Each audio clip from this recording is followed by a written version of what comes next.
This college football conference championship edition of the Sports Gambling Podcast is brought to you by Underdog. Underdog's hooking up new customers. Play just $5 and get $100 in bonus funds when you sign up with the code SGPN. Hey, this is Brandon Lang. You're listening to SGPN. Let it ride.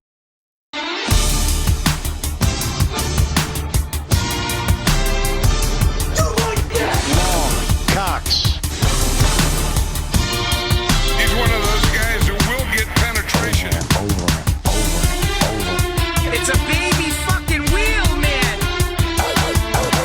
San Diego Superchargers. Now go home and get your fucking shine box.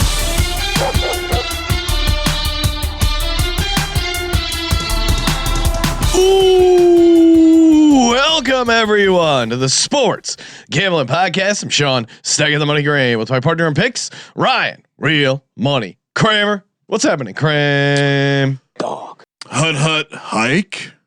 Yes, we're here talking college football conference championships and a little FCS playoff. We got it all. Joining us on the line from the college experience, Colby Dant, aka Pick Dundee. What's happening, Colby? One moment. Might be frozen. Okay. There we go. Beam me up. How you doing? What's happening? I mean, it's a good time to be alive. The college basketball slate tonight, guys. Oh my God. Yes. Colby, Syracuse is back. Huh? Ask me if I came in and just put down a larger than normal bet on UConn on the road to take down Kansas. Sharp action. Nice little revenge game there. Great game. I thought you were going to say your Hokies, which was a great game too in overtime, taking down the Gamecocks there. I have been enjoying not betting on my Hokies. Really? Oh yeah. Just enjoying it as a fan. Oh yeah. And cause I learned that the anytime things are going well and I start putting money behind it, it's not, that's when the FML tour, it's been some years since the FML tour has gone out to cities and played some live shows, but yeah, I don't need to do that to Mike Young and this team right now. The recruiting news for the Virginia Tech Hokies is so good on the football side. I'm getting in a lather every. I mean, I sent a message to someone. Shout out to Sully today.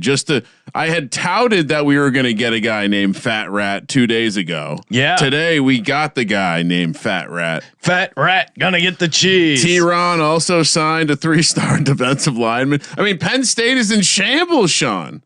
They don't have any recruits. Well, and how about they learned the hard way. They tried to get Kalani Sitake.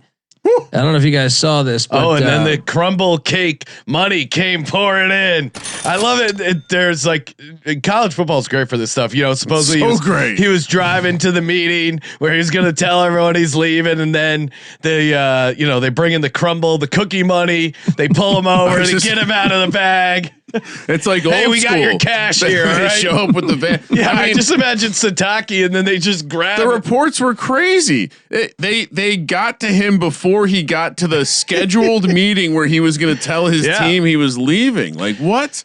And then of course the Lane big news, which you saw this coming for so long. I got to I may have had some bad takes about Lane Kiffin a couple weeks ago. What were your takes? Thinking he could be an interesting candidate for the New York Football Giants. No, thank you. What a fucking dumpster fire. Colby, I assume you support Lane doing what's best for him and his family and getting the money. The funniest part was, well, I'm sure you guys talked about it or you saw it, that even his like statement, even though they wanted me to finish coaching, and then the offensive line was like, no one wanted you to finish.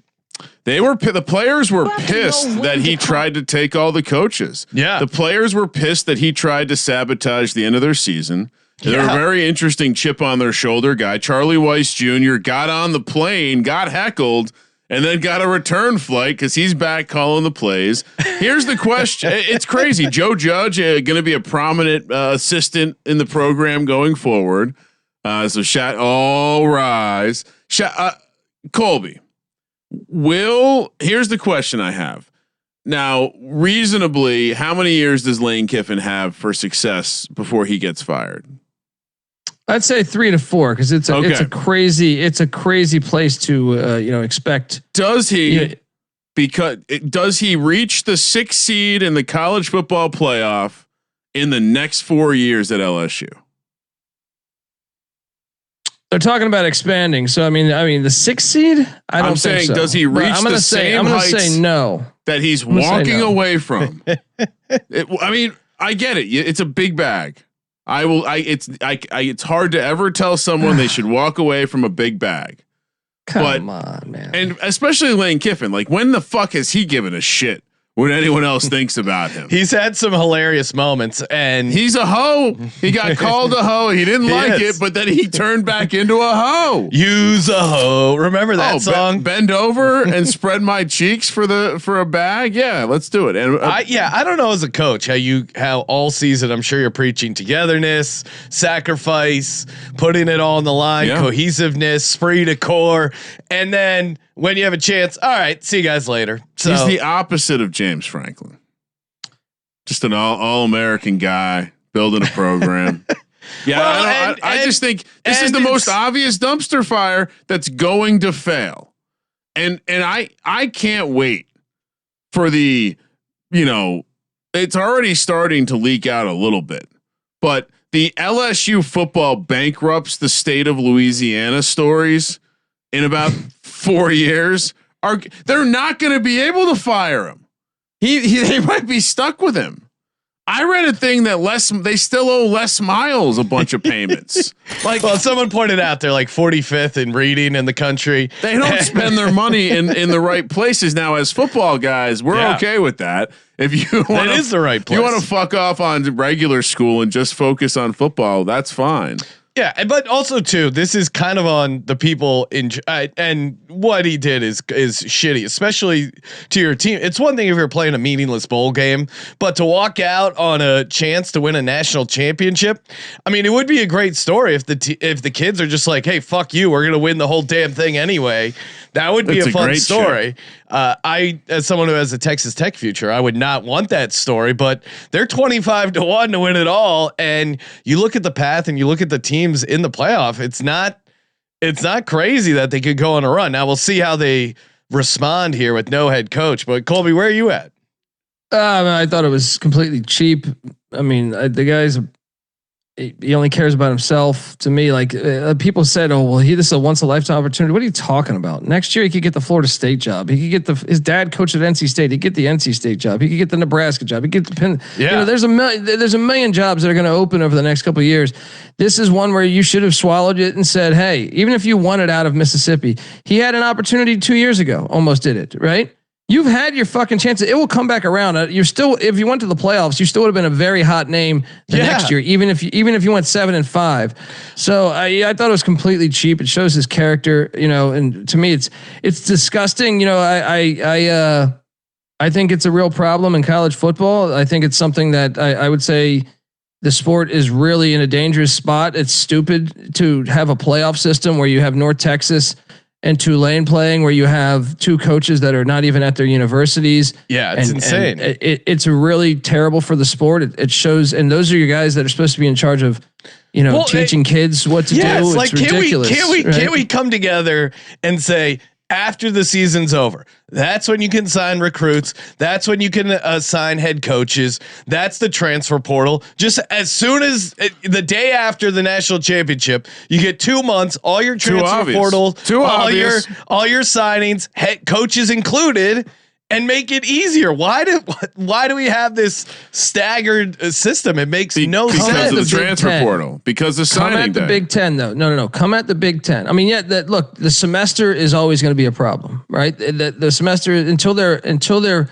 not actual students, it's always going to be a problem. But this past year, they voted on a one-time transfer portal, and the SEC, to their credit, they wanted it in April.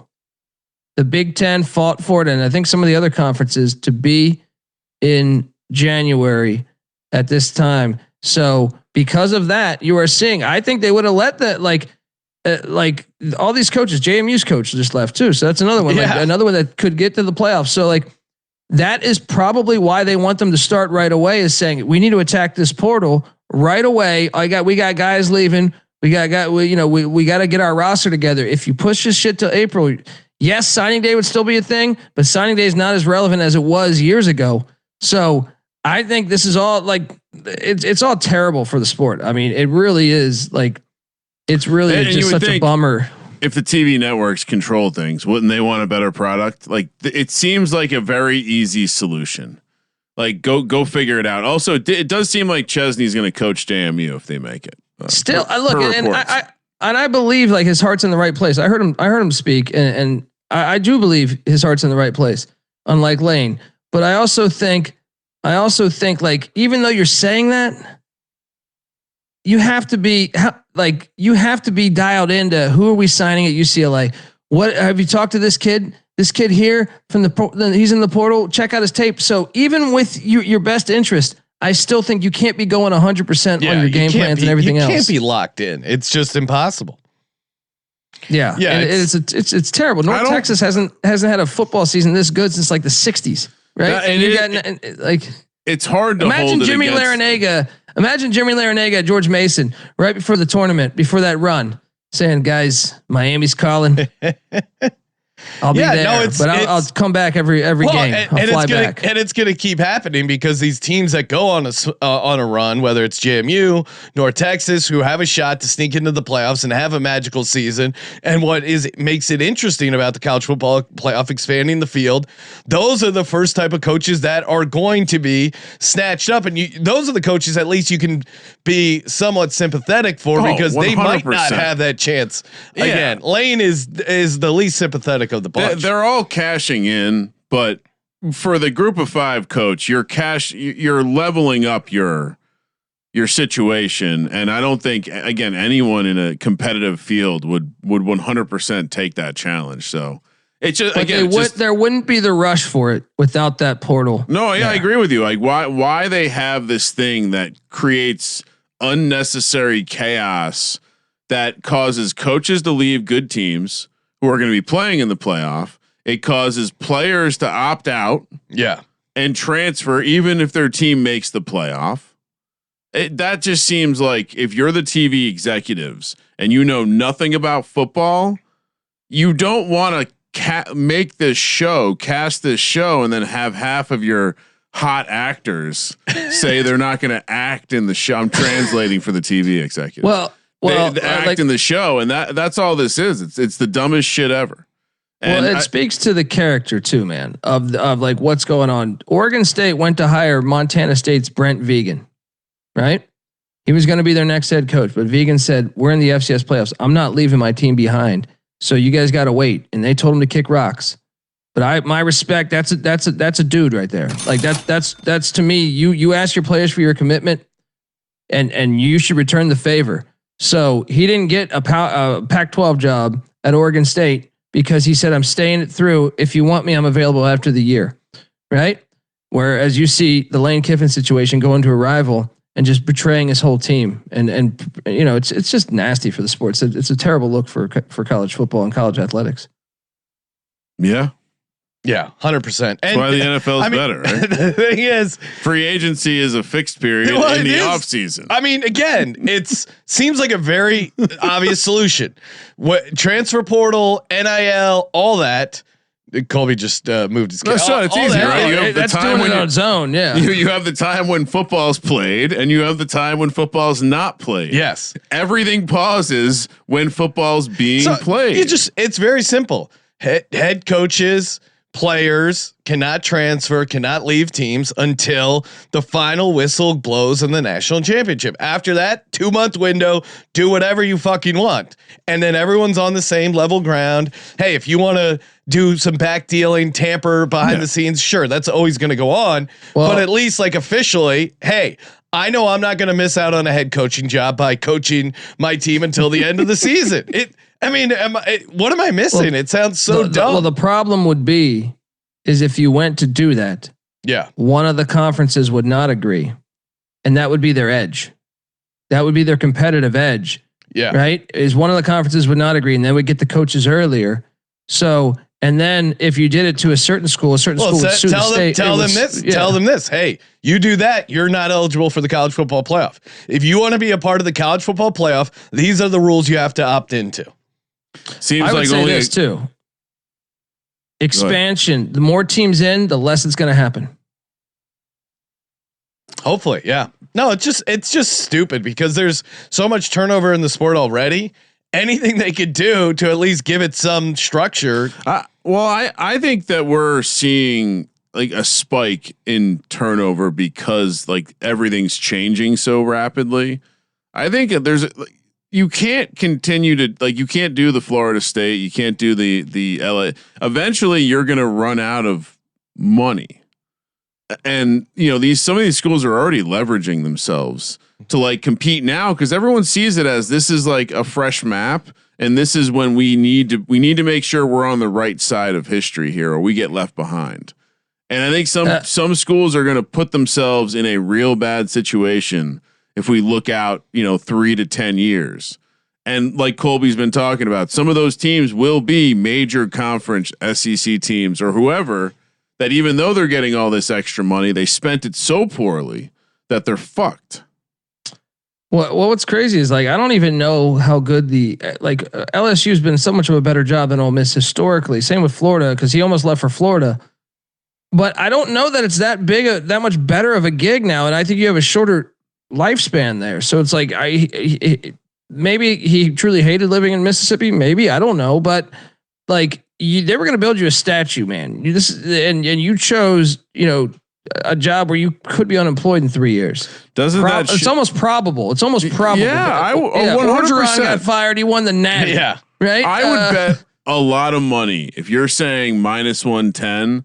Lane Kiffin starts coaching year 4 at LSU. Minus 110, yes. Minus 110, no. I would definitely take the no. Right? Yeah. Because if the Alabama job opens up, that, or he gets fired. They fired Brian Kelly. He won 10 games in year 1, 9 in year 2, 9 in year 3. SEC is going to a 9-game conference schedule. We're getting unity there, where ACC and SEC are going to a 9-game conference schedule, which is great for the sport, but. The schedule is going to be a lot harder now because you have that 9th conference game. So good luck, man, because their fans are ridiculous. You have one losing season. And here's the best part about all this. Brian Kelly's a better football coach than Lane Kiffin, in my opinion, by far. So you didn't even get a better football coach and you did this. Hilarious. Yeah, it is interesting. Just considering what LSU is to go after the guy that's going to pour the most gasoline on the fire. I mean, he's not going to go after some chancellor's wife at a gas station. You never know. Well, chancellor's wife is probably too old for Lane. If you, she's not a tri-delt, so probably out of his age range. The leaked screenshots of him sliding into DMs. Like, I mean, my God, hey, if I was in his position, would I hook up with young chicks? Probably, but like maybe late 20s. Yeah, I don't know. Like it's just so embarrassing the DMs and like him talking like a 20-year-old kid. And you have a daughter DMs. in college, and you're hooking up with her friends.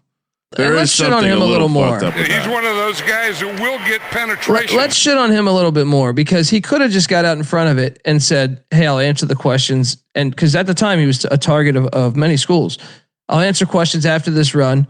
Or he could have said, "LSU wanted him. I'm going to take the gig before the Egg Bowl and then have them figure that out to get to the playoffs and everything." He made this about him. He was trying to force the hand of the university. He's a selfish prick. That's the only way to break it down, man. Is like he made this all about him, and the fact that he said, "Well, it's a dream job," dude. He passed on Auburn. He wanted the Auburn gig. It came down to a very close call a couple of years ago. You're telling me Florida State wouldn't want him next year? They're bringing back Norvell. Norvell's not going to last. Penn State would still take him. Penn State would still take him. There's a bunch of schools that Michigan might open next year. Yeah. It's almost probable to a certain extent that or Nebraska or one of those Big Ten jobs could open. NC State probably going to open next year. His dad coached there, right? Was a head coach there for a long time, right? And Nebraska, his dad coached at. So it's like these jobs could all open. These jobs could all open, and he will still get a similar price figure. It wouldn't have been a difference. His excuses are lame, in my opinion. Yeah, 100%. He has. All right, so he entered the workforce as a graduate assistant in 97, 98. Of course, he played college football at Fresno, where he was a quarterback from 94 to 96. And he, I believe he grew up in Lincoln, Nebraska, but he entered the workforce as a GA back in 97. Colby, can you name all the universities that Lane Kiffin has worked for? Probably because what's crazy is he got his first head coaching job in 2007, and he has been a head coach for 1, 2, 3, 4, 5, 6 teams in that time frame. All right, good. So his resume is I'll even settle for the 6 head coaching jobs, Colby, but bonus points if you get any of the assistant positions. Well, we got Fresno State and USC there. As an assistant. Yep. USC as an assistant. He got hired as the USC offensive coordinator, right, to be the Raiders head coach, which is one of the head coaching positions. And what did Al Davis say about him? That he was a fraud. Yeah. Al Davis after that said he was a fraud. That's a Citadel man right there, Al Davis, right? Then what? So then he went to speaking of fraud, Tennessee for a year. Coach. then he leaves. They rioted, right? Leaves for USC. After USC, dream job at USC. Yeah. USC he gets fired on the runway. He always tries to be the victim, right? It's like they left him on there. The tarmac, right? They left him there. And then, and I think there was more to that story too. But then I believe he goes to Bama, right? Yeah, Bama the rehab OC. job. Saban rehabs him for a couple of years. Saban fires him because he tried the same shit. Do you know about this? Yeah, this is hilarious. He wanted to be Florida Atlantic's. So he took the Florida Atlantic job, and he was going to say, don't worry, I'm going to be your OC through the playoffs." And Saban goes, "No, I'm not putting up with that shit." Saban looked like a fool on TV the other night, lobbying for his friend when he fired. Yeah, it's classic Saban. He said the exact opposite of what he did. He said they should let him coach, and it's like, well, you literally didn't let him coach in that same position. Saban fired him, so then he went to Florida Atlantic, then Florida Atlantic to Ole Miss, to LSU. Longest stint was Ole Miss during that entire time. He was a USC assistant for a while.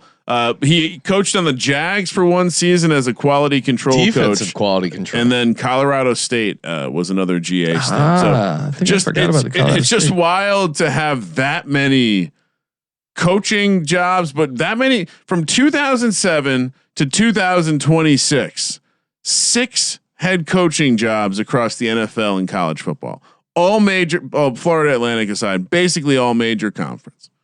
What an enigma this motherfucker. How does he keep doing it? And didn't he, I think Florida Atlantic was a similar situation where he quit on his team, right? Yeah. He's never not quit on a team. Yeah. Todd in the chat pointing out even the hot yoga ladies were talking trash about him. CJ sent us there was a bunch of, there was like a viral story about I guess he went to hot yoga. Shout out to fellow hot yoga enthusiasts, but the rest of the hot yoga ladies were talking shit about him. Apparently he ripped ass, which, all right. Yeah. Maybe don't kill him for that. There's other stuff you could kill him for. He would adjust the humidity in the room. And I don't know. It's just great. Everyone piling on. All right. We got a bunch of college conference championship games to get to. If you're looking to get in on the action, download the NoVig app. That's right, NoVig. Who wants to pay Vig? No one. Of course, America's #1 sports prediction market, available in a ton of states. Use our promo code SGPN. Spend $5, get $50 when you use our promo code SGPN. College football, college basketball, NFL. They really have it all. And of course you get some sweet boosts and bonus. Highly recommend the NoVig app. Use that promo code SGPN. And also reminder, promo code holiday over at the merch store.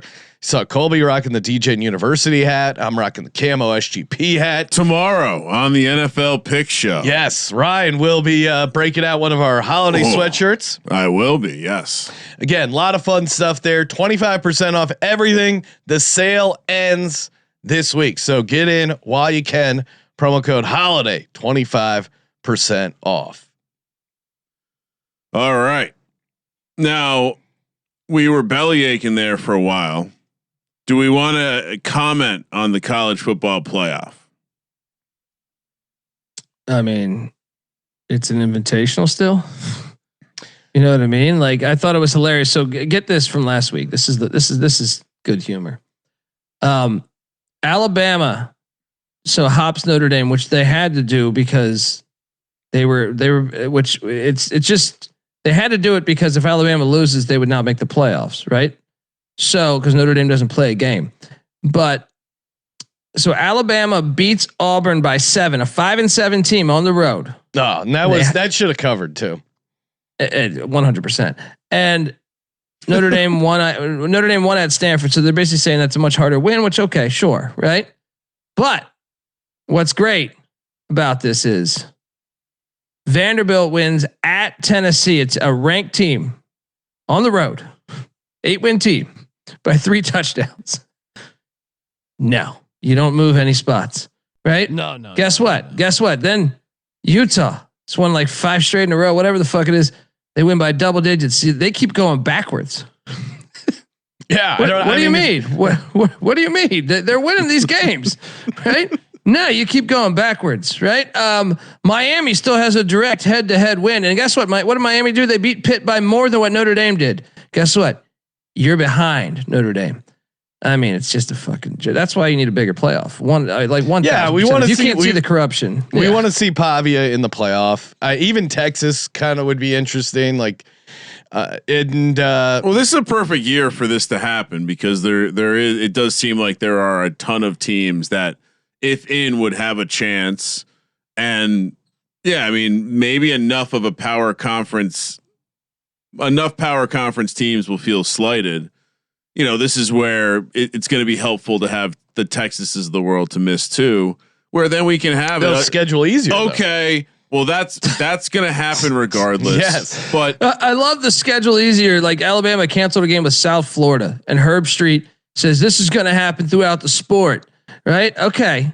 They look at their non-con this year. They played a 5-win Florida State team, right? They played a 4-win or 3-win Wisconsin team, a ULM team that's absolute trash in the Sun Belt, and then Eastern Illinois, who's a 2-win FCS team. Oh, well, next year they have ECU on the schedule. At least they're an 8-win team. All right, they didn't cancel that one yet. It's ridiculous. Sometimes we have to stop. You know, like if you have children, you can appreciate this, but you have to kind of stop and remind them frequently that the internet is not real. I think Herb Street's not real. Like, how is it that this guy has risen to the power that he has? His takes are trash consistently. He's always shilling for the net, like clearly shilling for the networks. He's clearly cloning his dogs. He's got like 15 of the same dog. He has his thumb. And I gotta listen to him talk about fucking NFL. Who the fuck is this guy to talk about NFL? You know what, Sean? He didn't play in the NFL. He barely. I mean, he played a little college ball, but no. Anyway, I don't quite understand why Herb Street has to be so much in our lives. He clearly has his thumb in that dog's ass. Great dirty work. But I love the Texas thing too, because they're like, Sark's like, well, we couldn't have played. We didn't have to play Ohio State. Okay, well, you might have played a 4-win team like Florida and lost it. Also, who cares? It's also just it's a pussy take. It's like the people that came out and said that they voted against the tush push because of player safety. Yeah, concerns. But it's just a pussy thing to say. Let's be honest though. If you were looking consistently the whole year, Vanderbilt is one of the top 12 teams. You can't convince me otherwise. You don't want Pavia. Oklahoma's had ups and downs. Pavia, they outplayed Alabama in the first half of that game. The second half, it fell apart. Texas, they got blown out the first half. They had a late comeback second half. I'll even say that one game is their one fuck up. The Bama game, I thought they played really good. I think they play it again. They probably win that game, right? They have played great, and for them to not be a part of the playoff is ridiculous. This is why we're expanding, right? Because you're missing out on a great think about the pieces they could have in the pregame show for Vanderbilt and Pavia. Oh man, I mean, it's like that. Of course they want that. Think about not having Arch Manning and all of that to talk about. Get to 24 teams already. Stop fucking about. Just let everyone in. Who gives a shit? Schedule easy. Who gives a shit? Just give us a fucking who says no? Who says no to a 24 team playoff? Texas, put Eastern Illinois on the schedule. We don't give a shit. You're going to 9 conference games. All right. That's the same as what you were doing this year. Exactly. Yeah. I mean, it's a great point. The 9 conference games makes it so it's a lot. No one's hiding. No one's going to be able to hide. I mean, I'm sure Colby will still have a take on how the SEC gives gives Alabama and Georgia all these scheduling breaks. But yeah, it does. Just get to so what's the quickest? Do you think it's possible we could be talking about a 16 team playoff at least in a year? Yeah, I mean they've already been talking about 16 or 24, and I even think the Big Ten had a 32. But the thing I don't like is massive amounts of auto bids. I don't like that. I'm talking unless it's from each conference. I don't like your 5th place team. No. In the Big Ten, it's an auto bid. There should be. This is where it's crazy. You like the big conferences are already tilted. Like things are tilted with the rankings. You shouldn't have to worry about auto bids. You win your certain conferences get auto bids, fine, but you get one. The SEC and the Big Ten found out when they pitched their 4 auto bid each that it was very highly unpopular, even amongst their own team, like their own conferences. I mean, we heard coaches speak out about it, basically kind of being like, well, we can settle this on the field. What the fuck is that? So yeah, 24 teams in 2 years. Is that possible? Yeah. I mean, college sports move really slow, not just football. Because what happens is, each school will sue, each state, the politicians are all connected. So it's like, it moves really slow, mainly for that reason. That's not just a football problem. That's just all across the board. But I think they want it because they realize how much money they can make. Well, again, if the TV, like if the angle is the TV executives are ruining college football, they seem to be missing the most important parts, like selling a great atmosphere. Yeah. AKA getting rid of the neutral site bowl games. If they're going to shape the game for TV, they're fucking that up. Like make a whole extra round of home games. Yeah. That would be rad. Most people would like it. You could give auto bids to all the conferences. It's again, when they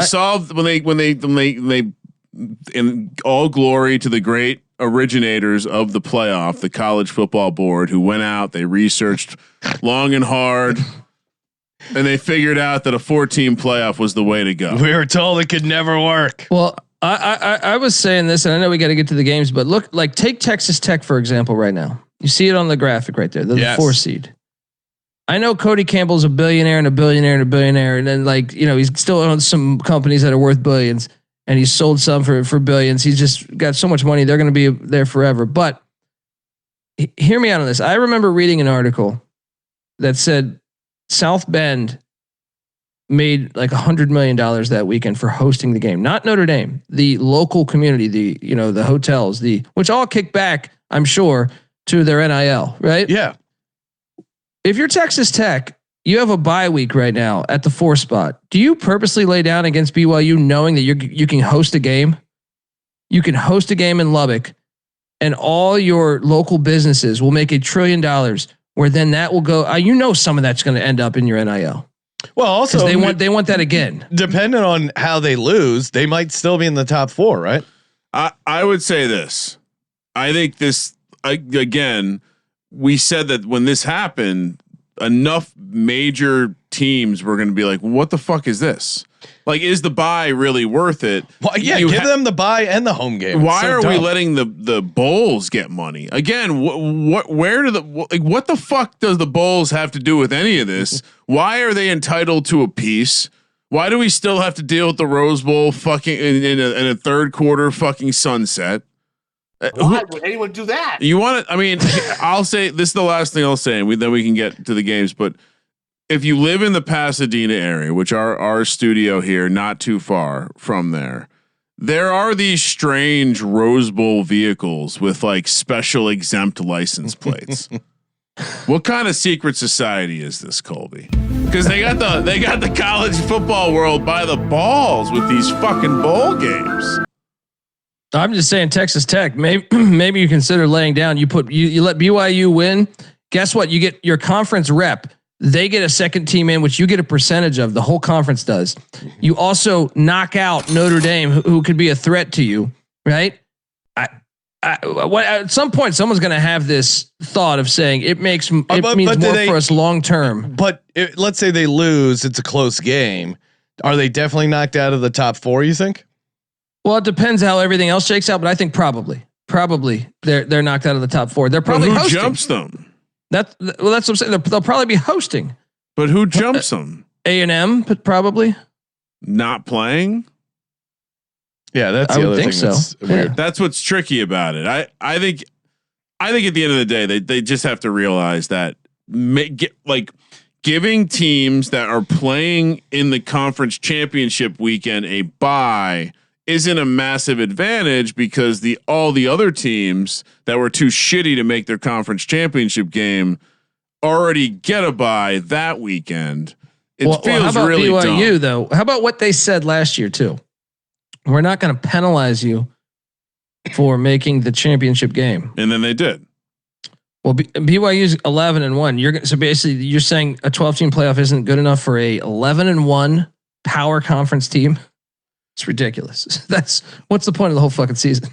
You know what I mean? Like, I think there's still a world where like even if they lose, play a close game with Tech. I don't know. They're not going to do the right thing. They're going to do the thing that annoys people. It's going to involve the SEC coming out looking rosy, and that's that. We just have to accept it.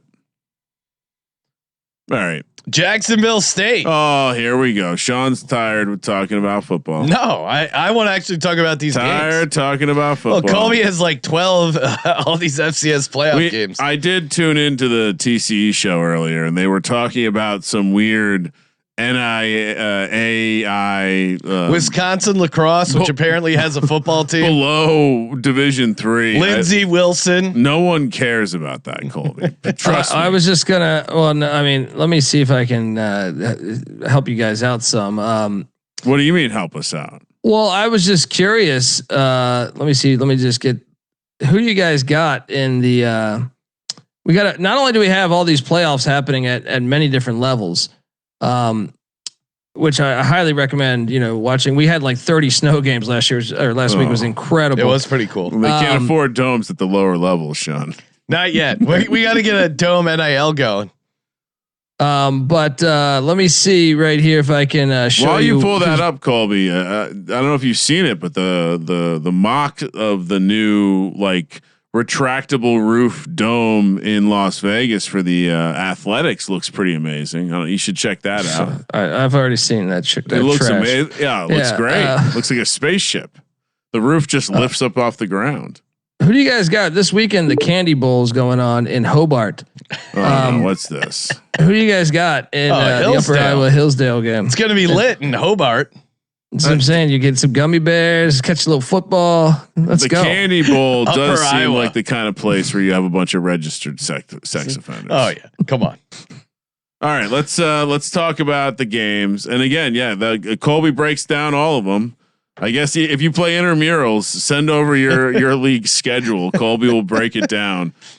God, Kennesaw State. Although if you're playing flag football, Colby's not interested. Tackle football only. Get those U40 leagues. Outdoor too. Colby, please tell me you've gone deep into those U40 football leagues and highlights. Are we talking flag? No. Oh. No, Colby. there's a full contact under 40 football leagues. Colby, dudes are getting lit up. It's pretty great. And I did see some shit in Australia that was going on that was really impressive. No, the Oklahoma, the rugby mano a mano. One guy trucks the other guy. That's pretty crazy. But the 40 these old guy tackle football leagues, Colby.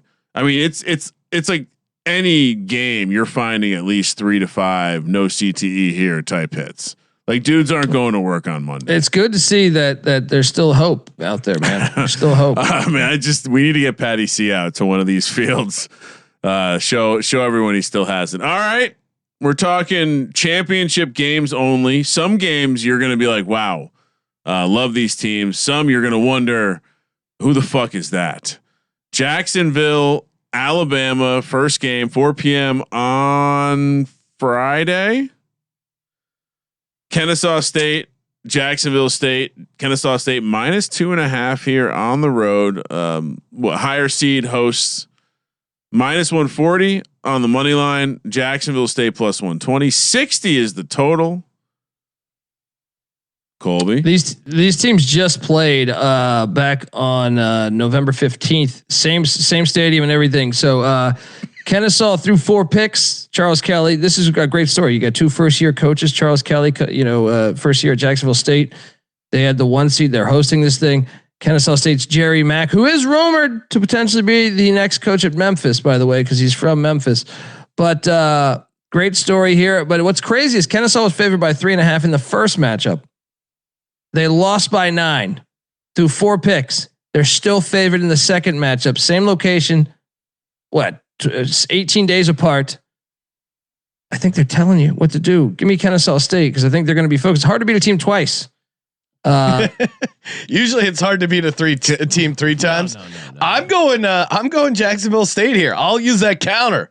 Why should they be favored? They're able to turn over this Kennesaw State team, and you look at the advanced numbers. I mean, EPA per rush, the Jacksonville State offense, 18th in the nation. They're also very good at 3rd and 4th down success rate defensively. And I think probably feel a little disrespected. You're at home, the number 1 seed, and you're a dog against a team that you already beat. Give me Jacksonville State. And shout out to all the people on Jacksonville State Twitter that apparently I think you and or Moneyline Mac faded them this season because Mac went at it with them. Mac went at it with them, and they did he not learn his? We learn his lesson? Yeah, they were all checking in, and we were tagged on a bunch of those. So I don't want any angry cocks coming for me. Give me Jacksonville State. Right.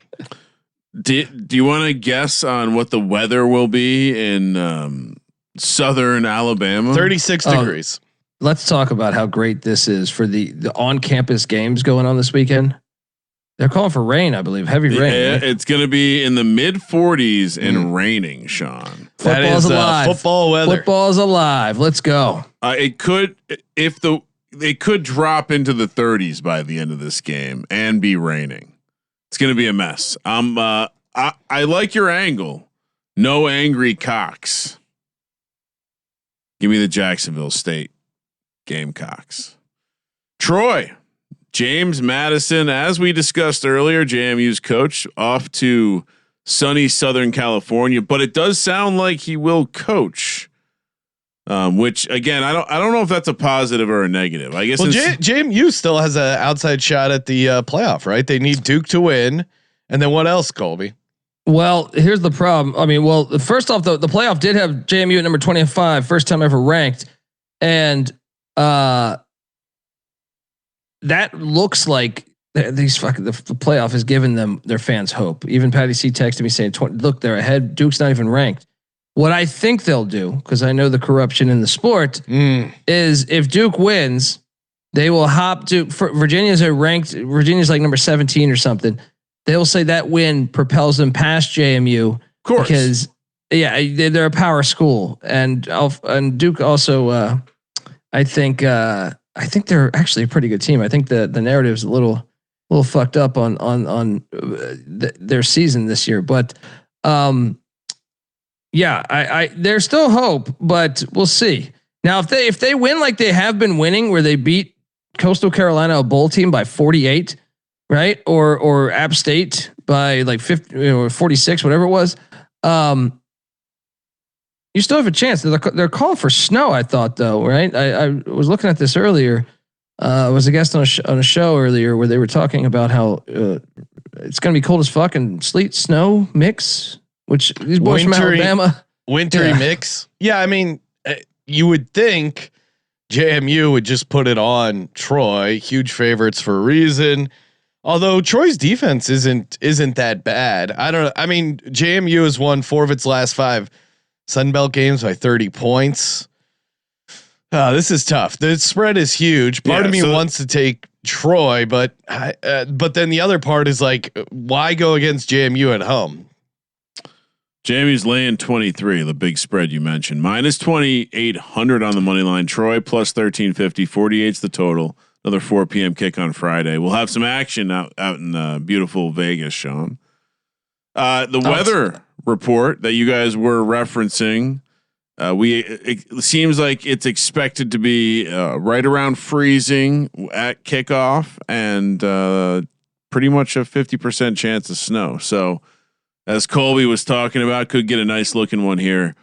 I mean, yeah. So I think Colby's right. I think all this belly aching about the ACC not getting in if Duke wins, will get sorted out in the wash. They'll find a way. I mean, clearly it doesn't matter. It doesn't have to be objective rankings. They're just doing what they want to. And so the Illuminati conference will find a way to backdoor their way in. But as far as this game, I mean, I don't know. I mean, I guess you can play the style points angle. Like if JMU is going to get in, they're going to have to beat the shit out of them. It's true. 56-3. Troy's defense isn't horrible. Like maybe Troy. I've been impressed by them down the stretch, man. I actually think as much as I know JMU needs the style points. I think I got it, especially in the snow.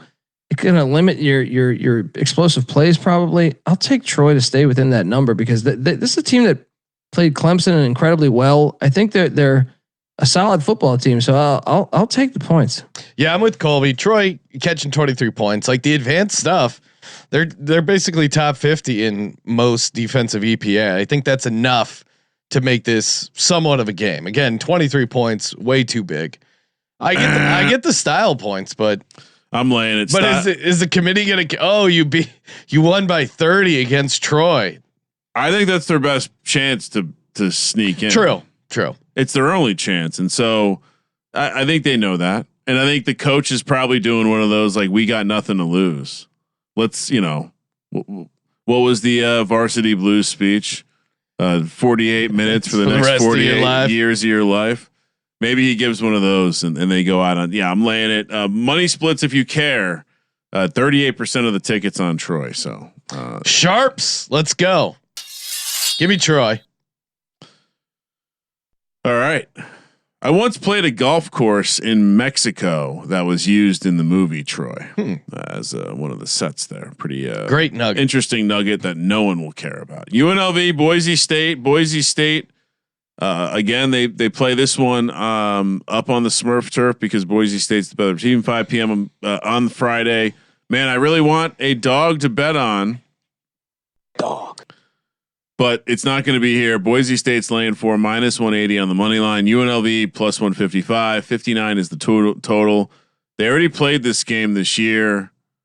I see no way. Like Colby, explain to me how you're betting on UNLV in this one. Well, I mean, look, there was a 4-way tie, and they had computers decide this right here. I mean, this college football is so funny. Yeah, they have no 4-way formal tie, and they just say, "All right, computers, do your thing." Like, I actually think that at least the computers aren't as corrupt as I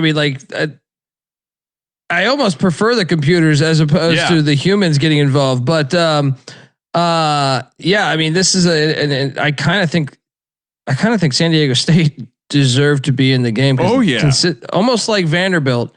If you watch the season all year, like San Diego State was the team to beat all year, and it's like, wait, they had that letdown in Hawaii, but other than that, man, that defense was legit, and that's the kind of matchup you would love to see in the college football playoff. Like San Diego State, that defense against one of these softer college football teams that get in, that would have been a fun ass matchup to watch. I have a solution.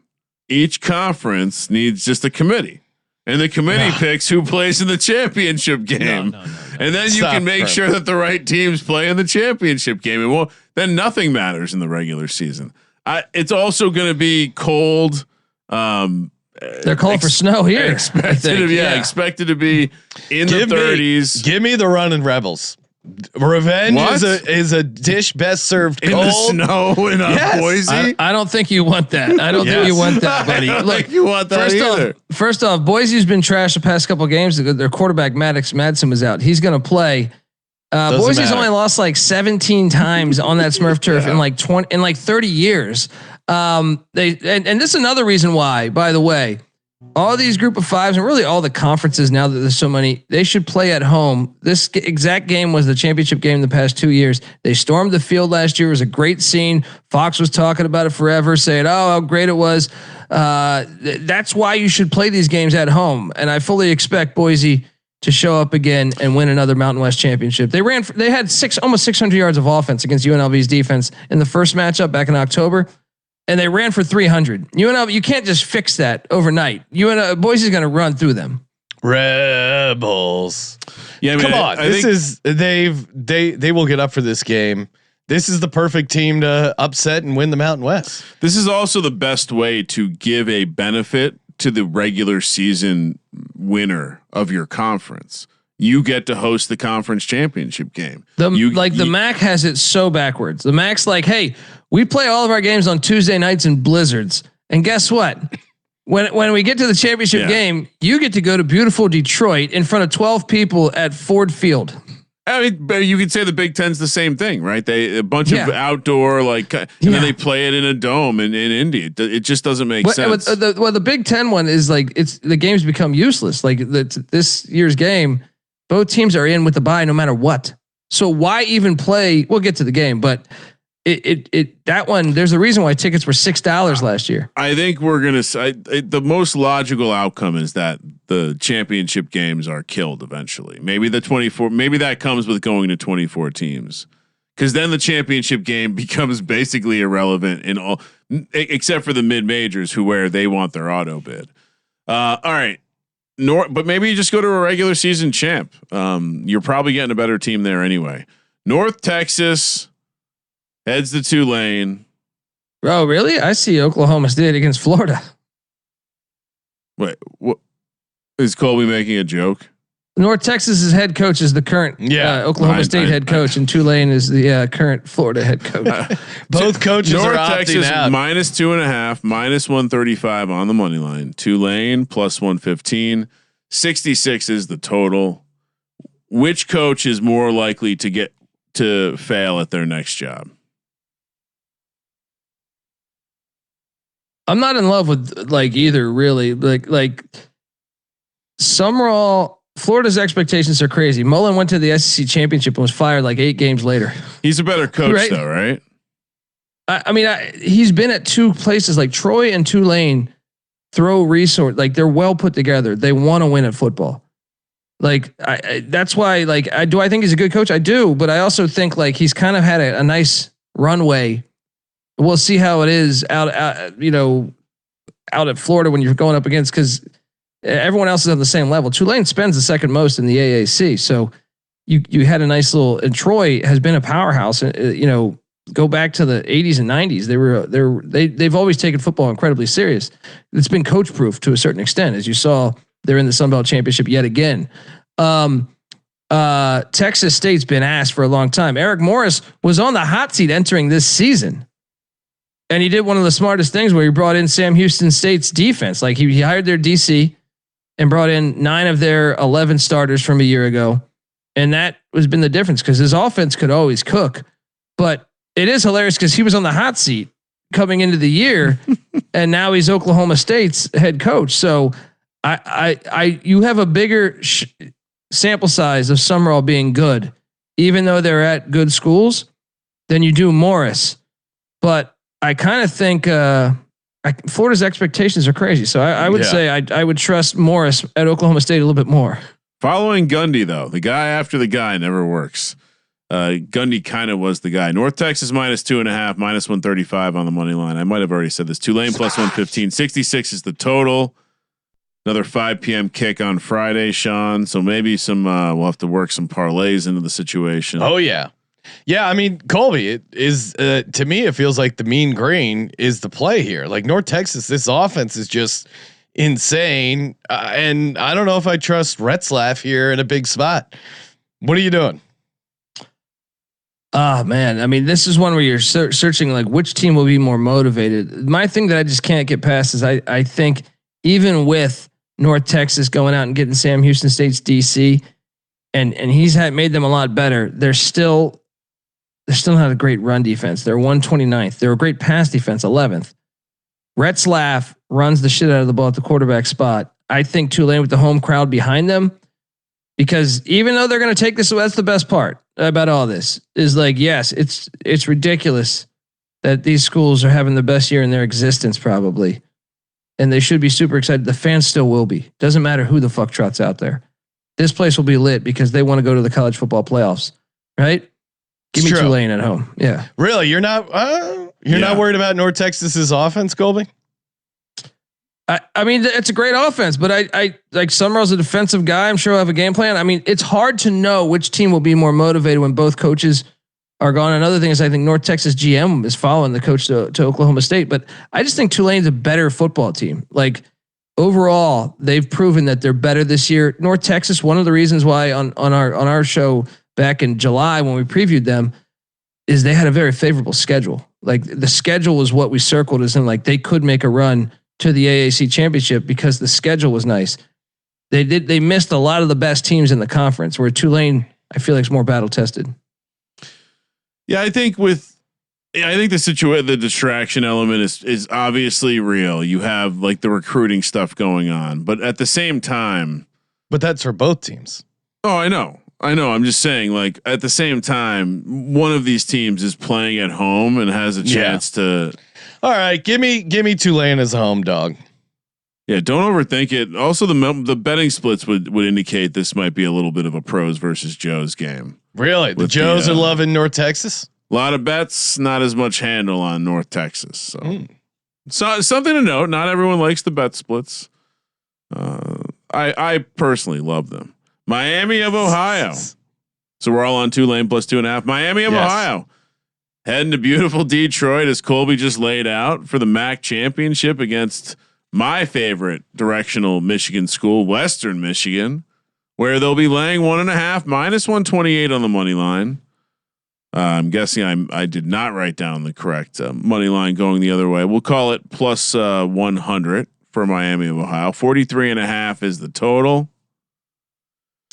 I mean, to your point, the MAC actually has been a fairly progressive conference when it comes to trying to like put their product out there and make it consumable. What you're doing now is you're a great sandwich spot that's dishing these amazing hoagies, and then you show up with some fucking cheese on white bread. Hey, grilled cheese special, my ass. Oh, here's what I was wondering, because it's been a while since Western or Central has been in the MAC championship, but I still think Kalamazoo's on the west side. They just got obliterated by a snowstorm, right? So I don't know that many fans will show up, but maybe you'll have more because it's an in-state team than normal. But man, these games have had nobody. And at some point, I mean, unless Ford Field is just giving it to them, because you would think to lease out Ford Field, why do that when you have 15 people there? When you can have they're competing with some high school graduations that really impacted the UFL. We know that. But if you play this in Kalamazoo or Oxford, Ohio, like not only are some of these places like classic stadiums, but it's going to look better on TV because they're going to be sold out. So hilarious that they do this every single year. It's the one Group of 5 conference that does the neutral site. Miami, Ohio is an interesting story because they opened the season terrible, but Chuck Martin got his team together. Great defense. Just their starting quarterback quit on the team 3 weeks ago, right? To focus on the NFL draft. Well, I think he got in a little argument with the OC, but they've gone to the freshman quarterback, the third string, because they went to the second string, and I believe he got injured.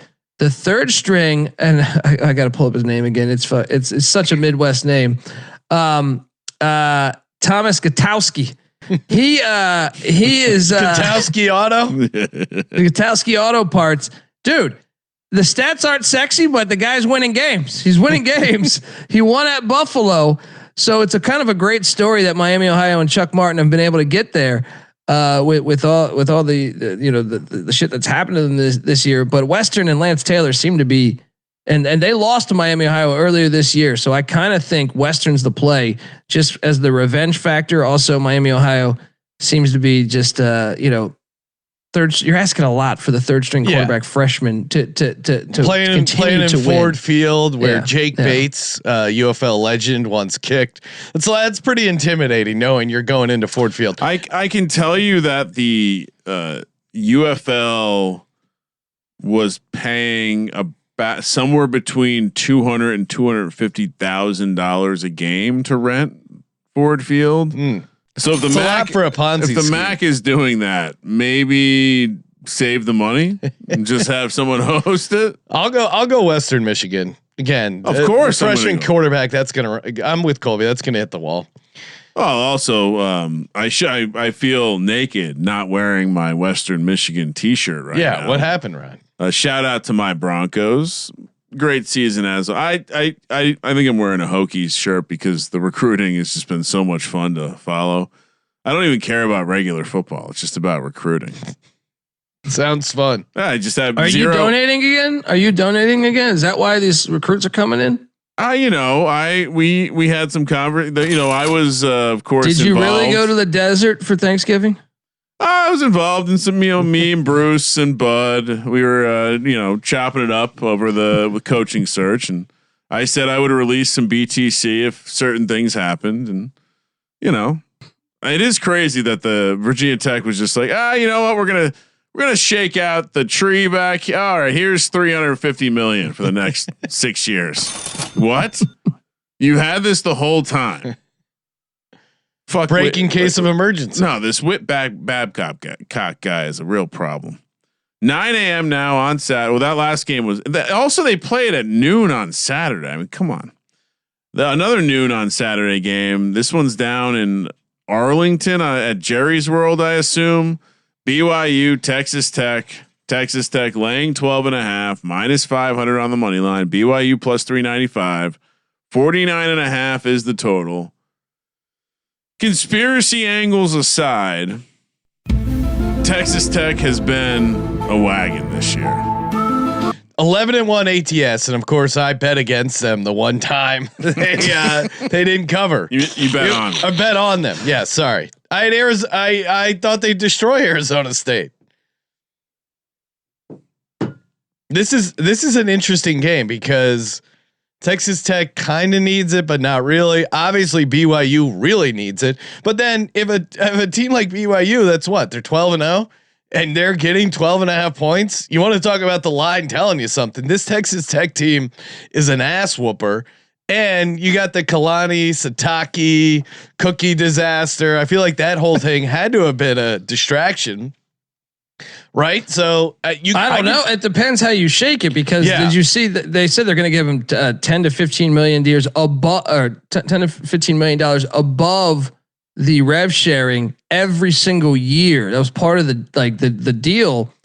So if you're a player, you're sitting there like, whoa, we just get a bunch of money if we play good here, and so they're playing for their playoff lives. But then I feel like these teams that have all the motivation versus a team that doesn't have a ton of motivation, it kind of works out the opposite. Like BYU has a ton of pressure, but Texas Tech, they can play fast and loose. And just the line play alone for Texas Tech has been insane. And as long as they're healthy, they're just kicking teams' asses. So I feel dumb. I feel like, Colby, what are you doing here? Because I can make a case for either side.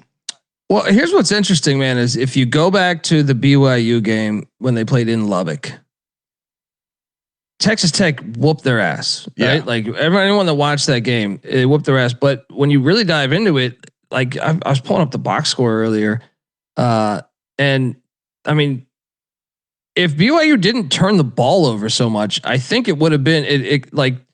So if you just load up the box score here, Texas Tech only got, they only outgained them by 113 yards, right? They were not very efficient on offense. Jay Hill for BYU is a very good defensive coordinator. I think one of the best in the sport. If they just don't turn the ball over so much, they also had a terrible punt. I think it was.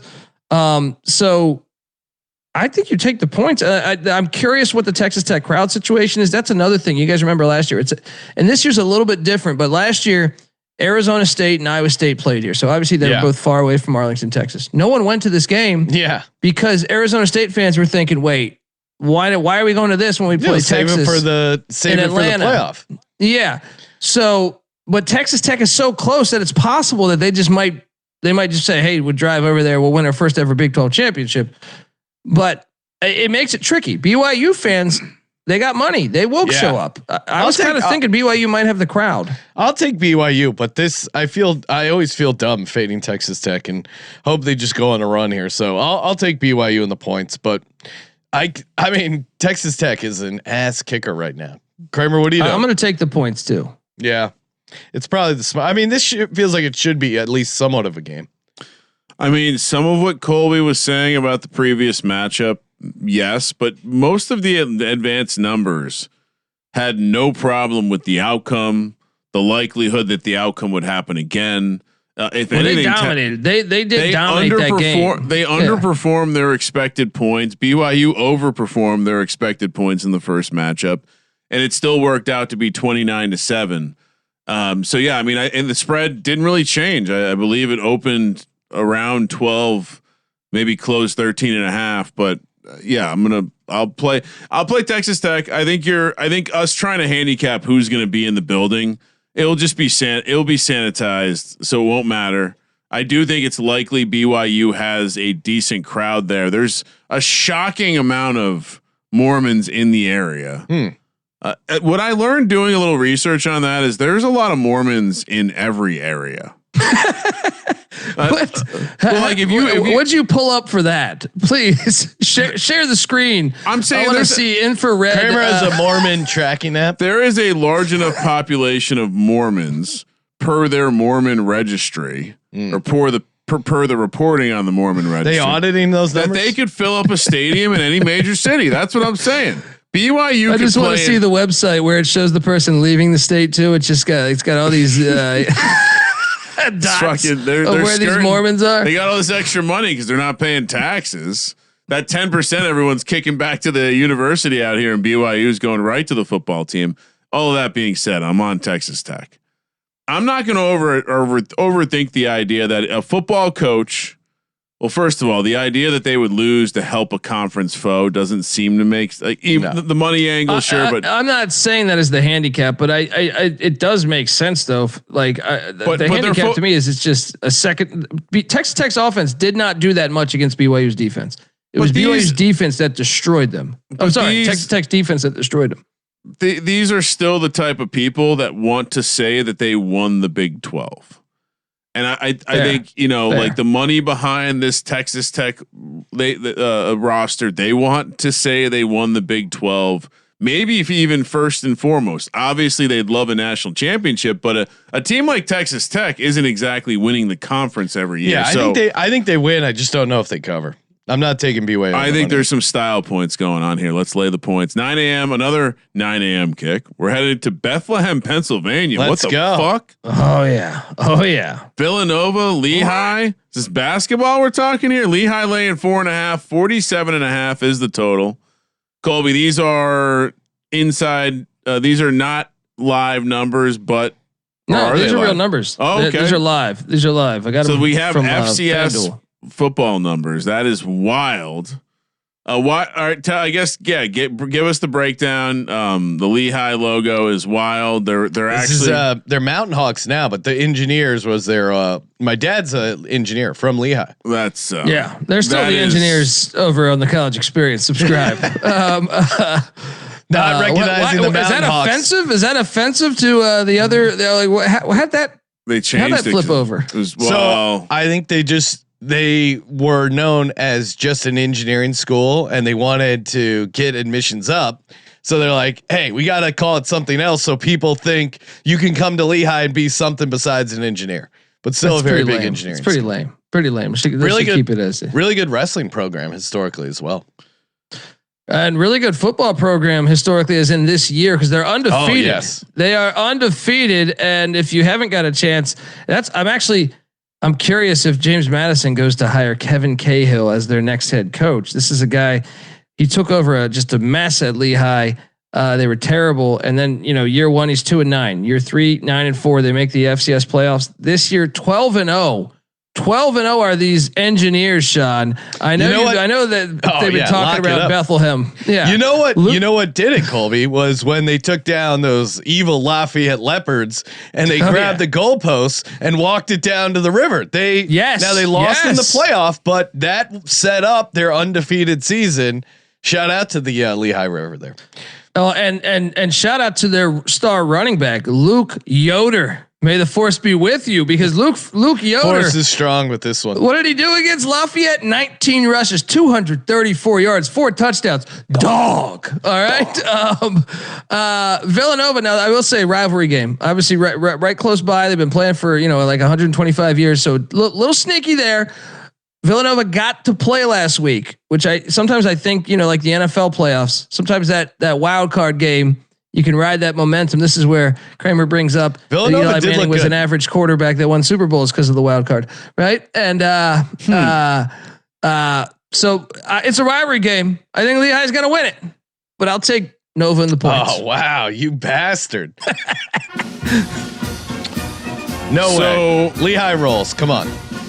Let's quickly just clean up Sean's explanation, because there's actually a large group of alumni of Lehigh that very much resisted the change from engineers to Dick Dundee was one of them. Mountain Hawks, because they were not in fact the engineers, but they were more importantly named after a specific engineer, and their mascot was paying tribute to Lehigh's founder, Asa Packer, who built the Lehigh Valley Railroad Company. And so everyone's trying to delete it, American history. Exactly. Right there. They felt like that was deleting the great Asa Packer from history. I will not stand for that. Give me the Villanova Wildcats. I'm with Colby. Wow. Let's go. Well, You're crazy. We're taking the points here. Yeah. Lehigh's a wagon, dude. Okay. Take them to win it all. That running back you guys talked about? Yep. He's from Florida. Okay. It's going to be cold in Bethlehem. I don't know if he'd been playing in the cold previously. I probably have some beers still buried in the woods around there. Great place to hang out and drink near that Lehigh River. It is funny. There was, I mean, well, one, just the idea of putting stuff in the ground. I remember in like school that we put some bullshit in a box and buried it somewhere. Time capsule. I mean, think about now, like we discover stuff now and we're like, oh shit, this is some wild stuff. I wonder what life was like back then. Find some dumbass shit from a second grade class in New Jersey. South Dakota, Mercer. We're heading to Macon, Georgia. 9 a.m. Georgia. On Saturday. Mercer laying 6.5, 55.5 is the total. Let's see. This is I don't want to get it wrong. Big Sky. Now, Missouri Valley. The Dakotas are in the Valley against the SoCon. No, okay, Colby. Buddy. This makes the chat very angry. They start yelling about how I haven't watched any of these games. Come on. Yeah, I'm feeding your people. Anyway, it's all there for you. It's all there. Are we taking the Coyotes or I would say one of the better bears one of the better bear logos in college football? Look, this game's fascinating. Mercer had the bye week. The last time they played anybody was Auburn, where they were up 14-0 and ended up losing by 1,000. But South Dakota got the play-in game. Both these teams kind of have similarities. They started their seasons kind of slow. Mercer was starting the wrong quarterback. Ever since they made the transition to Braden Atkinson, they figured it out. He threw 34 touchdowns this season. 34. And then Aiden Bowman, the starting quarterback for South Dakota, they got like 4 of their 5 offensive linemen taken in the second portal cycle, the one in April, right? And that kind of is why they started off so rough. But Aiden Bowman played quarterback at Minnesota. Actually got some starts, I believe, if memory serves me correct. Pretty fire game we got here. But to me, it's just, I think the SoCon's been a little down. I love the SoCon, but it's been a little down. When you're in the Valley, you play great teams game in, game out. I think South Dakota is going to be able to go down there and cover the number. And I think Moneyline's live. Yeah, I've heard of South Dakota. I know their program. They play some real football up in South Dakota. Can't say the same thing about Mercer. Give me South Dakota. And 6.5. That's pretty good. Well, the Mercer is at home. Also, it seems likely that the South Dakota football team will have to take a flight with. They don't have a direct flight to Macon, Georgia. Well, I can't imagine this is true, but based on the availability of commercial flights, they would actually have to make 2 stops, Sean. Oh, that's always a fun flight. So maybe they're flying. Maybe there's a longer bus ride to a different airport. But I went closest airports to the campus, so there could potentially be 2 layovers in their travels. Also, this is the opposite of a warm weather team going to the cold. Sean, this is a cold weather team going to the warm. Give me Mercer. You knuckleheads are on the wrong side of this one. No way. Illinois State heads up to Fargo, North Dakota to take on North Dakota State. 10 a.m. now on Saturday. North Dakota State laying 23.5. 53.5 is the total. What? This is the Big Sky, I think. Now I got it right. And they I gotta love this one. They're playing it in the element, Sean, up there in Fargo, right, Colby? No. Oh, no, what? They're at that filthy Wells Fargo dome. Oh my God. Not in the FCS. I mean, let me tell you, they used to be legit, man. They used to be outdoors. They used to be everything that football should be. But this one, no, it's a terrible venue. Fargo Dome sucks. It's trash. Everything wrong with the current sport. But look, Cole Payton, their quarterback, is popping up on the NFL radar, despite only having 15 touchdowns to 4 interceptions. What's going on? They just have a factory now to get these guys into the NFL, and it doesn't even matter how they get to the Trey NFL. Lance, Carson Wentz, all the greats. Easton Stick. Easton Stick might be the best of the bunch. He's pretty. I mean, he's not far from starting games. He's backing up Kirk Cousins right now. Yeah, look out. Is Cam Miller in the league too? I think Cam Miller's in the league. He may be on a practice squad somewhere. I can verify that. I'm looking. He's on the Raiders. Oh, all right. There you go. Unbelievable. Yeah, give me Illinois State. I always fade North Dakota State. Soft ass franchise. Colby, Is North Dakota? Is this Bison?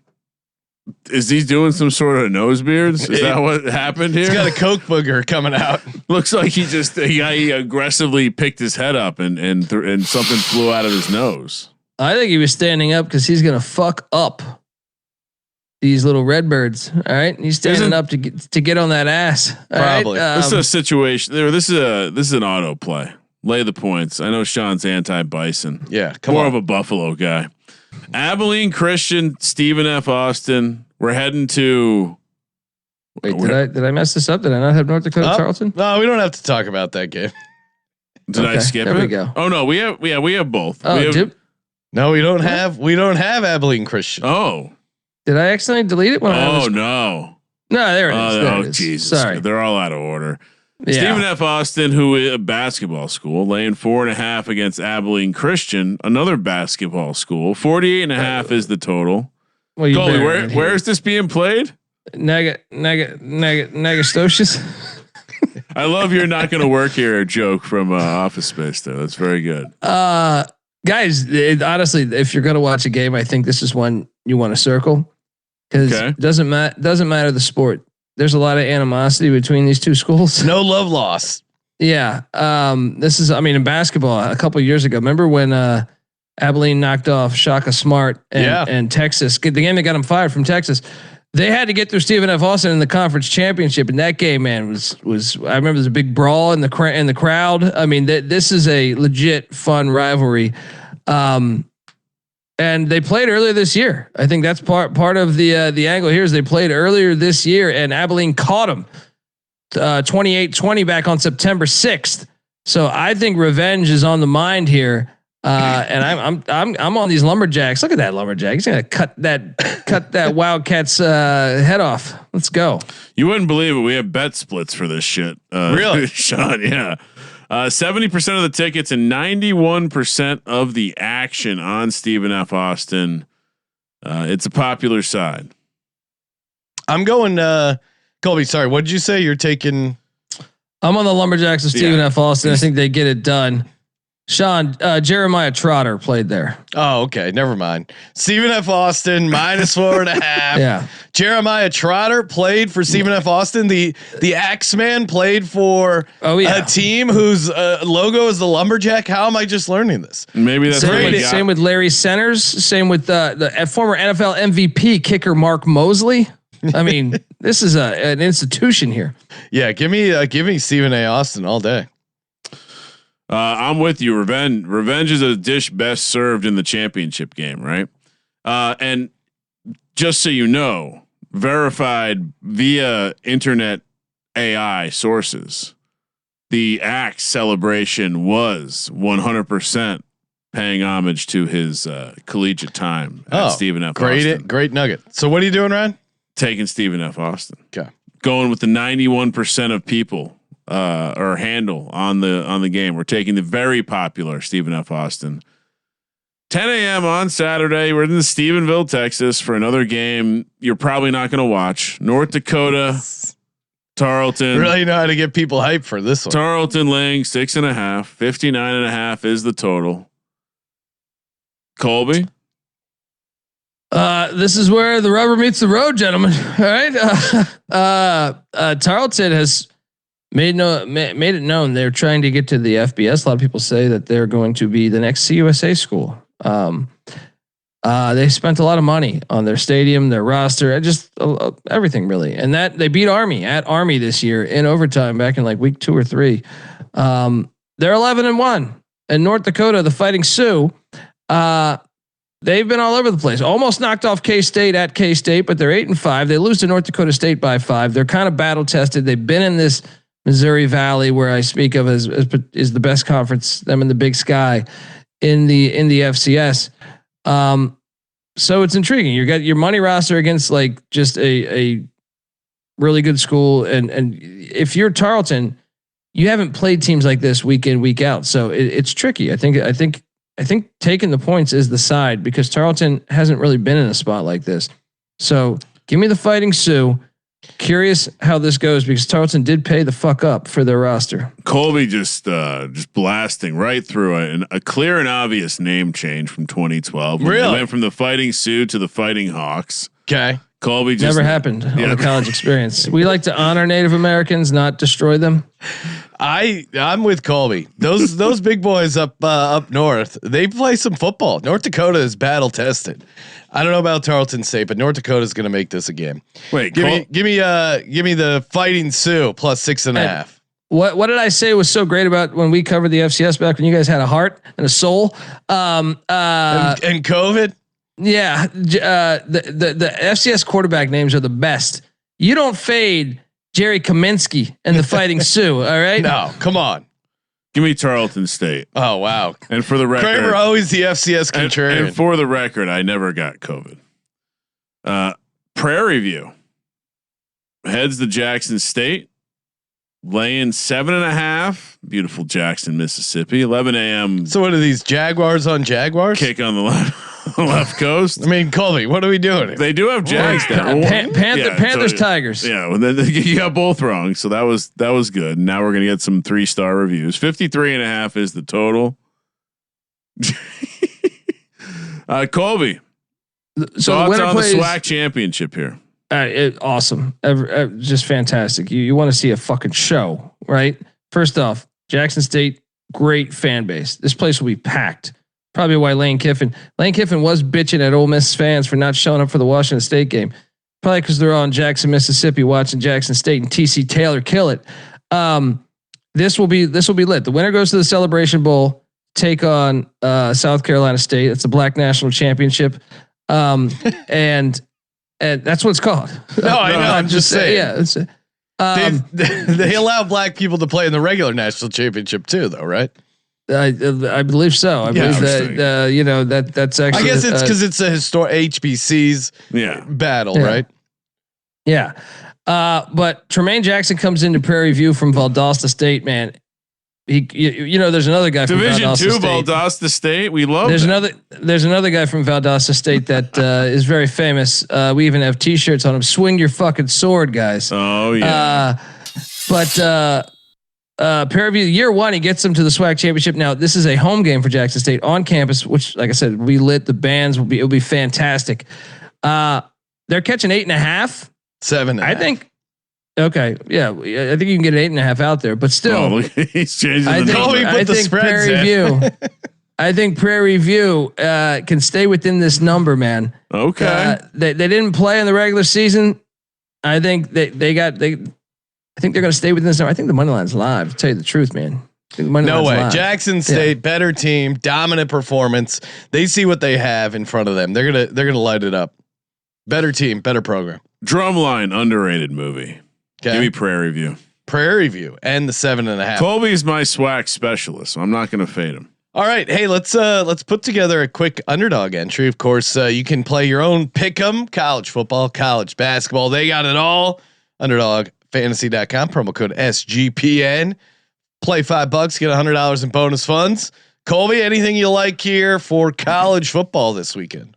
We got everything. Well, unfortunately, there's no Diego Pavia anymore because that was just a ticket that would cash nonstop.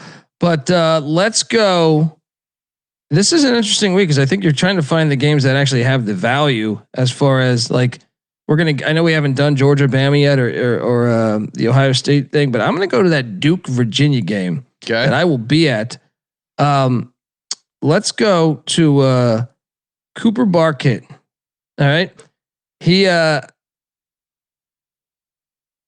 touchdown, I believe. I will take the higher on a half touchdown. I was at the first matchup of this. So like I think UVA's defense has not been good. I know that was good that particular day, but overall the whole season, not a great defense. I think they can give up some big plays, and Cooper Barkett there, I think could get a score in that game. So give me that. And then let's go to the Maction game. All right. They don't have an action, do they? I thought I saw it. Hold on. Oh, you're right. They don't. Yeah. They don't have action. Let's go to Cowards. All right, let's go to BY. What's that? Oh no, we don't. We don't. We have some of the other smaller conference, just no action. What are they doing? Let's go Boise to the BY. State? No, they don't. Do they have Boise? Nope, nothing for Boise. My mistake. I was gonna say let's just go to the BYU Texas Tech game, and let's take their running back Cameron Dickey. Wait, is it Cameron Dickey? What's his first name? Cameron? Yep, Cameron Dickey. Yeah. Let's take the higher a half touchdown for Texas Tech because their line of scrimmage is the advantage. So let's go.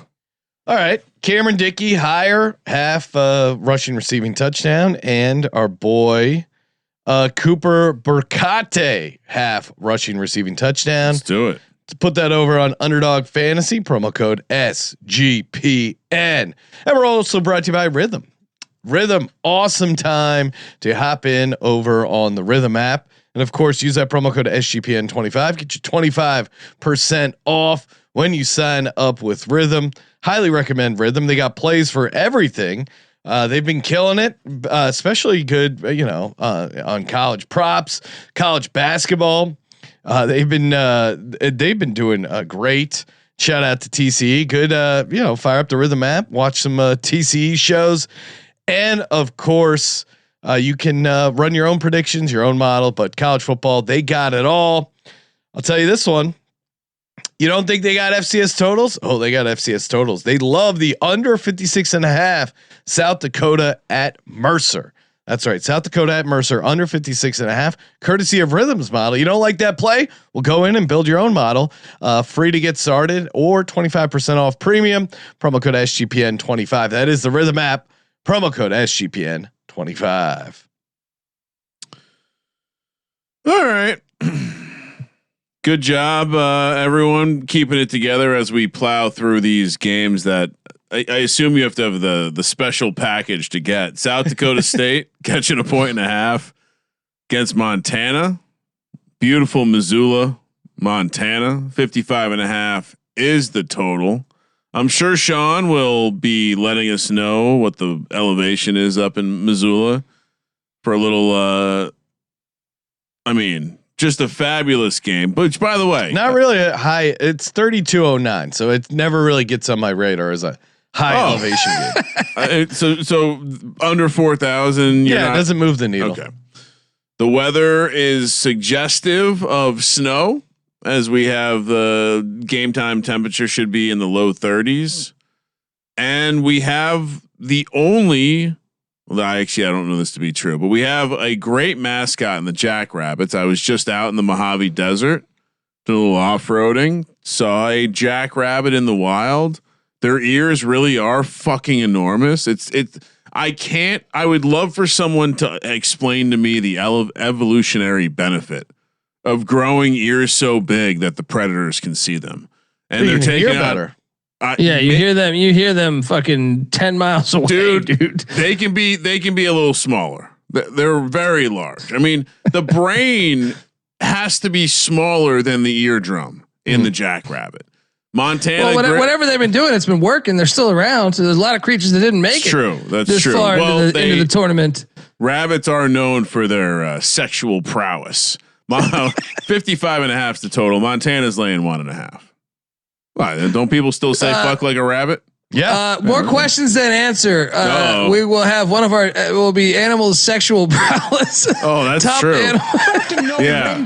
Like if all animals were given free reign to have sex with things, like how many crossbreeds would they create? Which species would take over the world? Probably be like an insect or something weird. I can't wait for that episode. Oh no, actually the answer is Patty C. The answer would be the Patty C species. He's one of you ever seen those simulations of like the COVID taking over the entire world? That would be Patty C with no rules. Anyway. So this game is awesome. Obviously, 2 blue bloods in the FCS ranks. South Dakota State hasn't lost this many games in a long time in the regular season. Some of that was because of injury, their quarterback injury. Obviously, so the other bit was Jimmy Rogers, their head coach, went to Washington State, took a bunch of players with him. So it took them a while to get everybody together. But Chase Mason, their star quarterback, who once again I think this is another guy who will be drafted in the NFL. He had been out injured since he got injured early on in a game against Murray State back in like mid-October. He played last week, came back. It was 16 of 20, 230 yards, 3 touchdowns and a pick. That's substantial news right there. But I still think because South Dakota State ended their season, Montana's a year ago, I think there's some blood in the water, man. They've won 2 straight against Montana. And you're thinking this is your chance to get them. They got to come to Washington Grizzly before you had to go to the Dyke House. I think I think Bobby Hawk and Montana get them here, man. Yeah, Montana at home. Come on, what are we talking about? If I've learned anything from Colby, Montana's a very strong home team. ATS straight up historically, any which way you cut it. Give me the Grizz at home. Kramer, we all agree.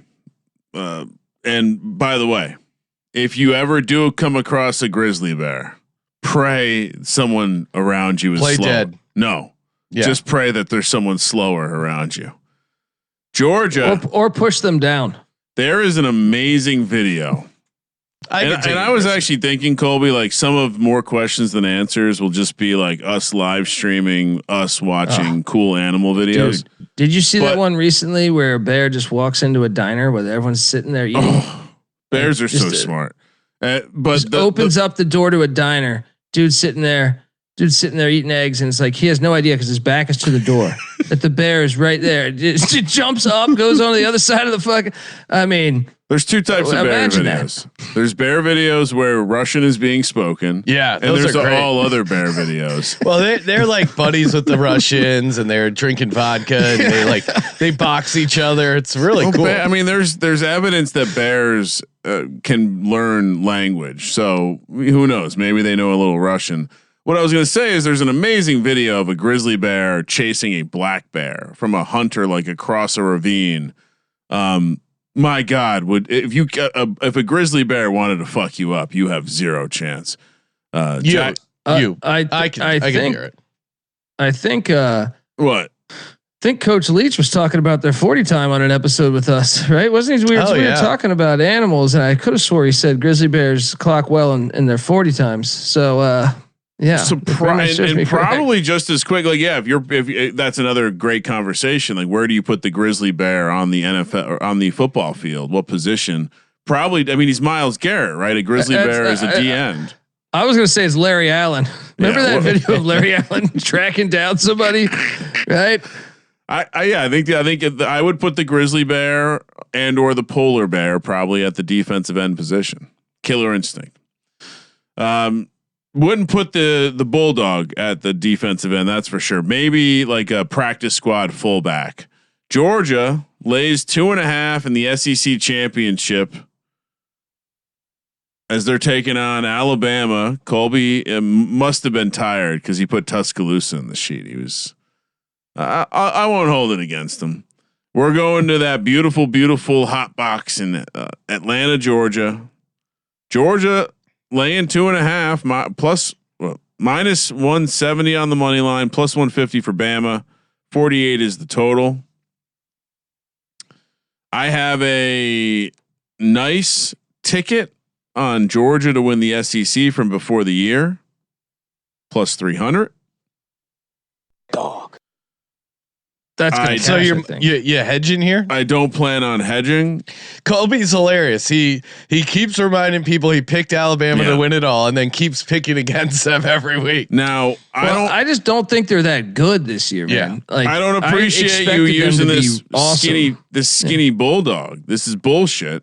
He doesn't look that ripped. That is not a good looking bulldog. But DeBauer's kind of owned Kirby Smart. I know it's a small sample size, but Colby, are as a guy who is on Alabama but fades Alabama, aren't you worried about Kalen DeBauer just kind of taking care of Kirby?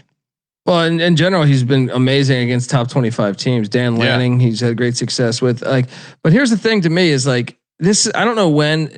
If you're Alabama, you almost want to lose a game in a way. Now I know tonight with them in the playoff, I think they're pretty much soundly in now, but they're a flawed team. And Jam Miller, he got injured again against Auburn. That was to me, one of the biggest difference makers, because they had no run game without him earlier in the year. He came back. The run game started to get a little bit better, but he's back injured now. And I think he's missing this game. I think I saw on Twitter that he was doubtful, but, also, why would you play him if you know you're in the playoffs? Wouldn't you give him another week off? Yeah. So I just think that Georgia's playing a lot better now too. I think Georgia's playing much better than they were the first time they met. The first time they met, Georgia was playing with fire. They're much more complete, I think, now than they were then, and that's my logic, because I think Alabama is so flawed, man. Their rush defense. Did you guys watch the Auburn game? Their O-line was getting killed again. I credit to Ty Simpson. He's tough. He stayed in that game. Going for that fourth down was fucking insane. But I thought the O-line got destroyed on the line of scrimmage. Now Auburn's D-line is really good, but how many times can you do that? And I just think it's going to come back and bite them at some point.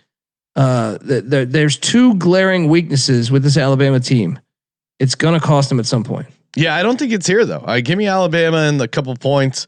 Points actually could matter in this game. I could see this being a 31-30 type matchup, and DeBauer seems to have a way to figure out this Georgia team. And Georgia's defense is good, but it's not that elite unit that it has been previous years. I think, and Ty Simpson firmly in the mix for the Heisman, and obviously Pavi is not playing this week, which is kind of bullshit as far as the Heisman race. And then you have Mendoza in the Big Ten. I think this could be give me Alabama plus 2.5.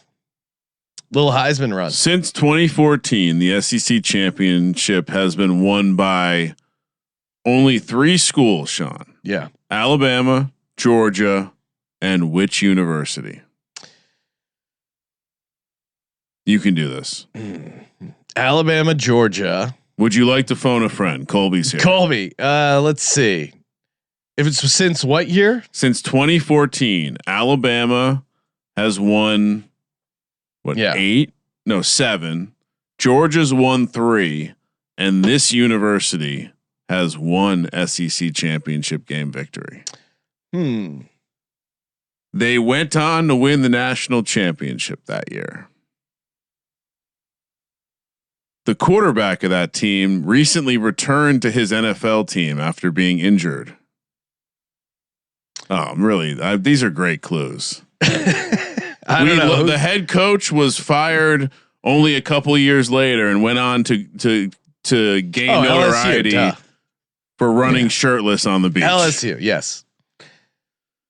Give me Georgia. I'm not going to. Really? I got the ticket already. What am I going to do? Play like monetize your the position. Situation? No, thank you. Indiana, Ohio State, another one in a beautiful dome. The Big Ten championship in the dome in Indy. I mean, you get to get the shrimp cocktail over at St. Elmo's. It's a whole. They thing. got bailed out here. They got bailed out. Who did?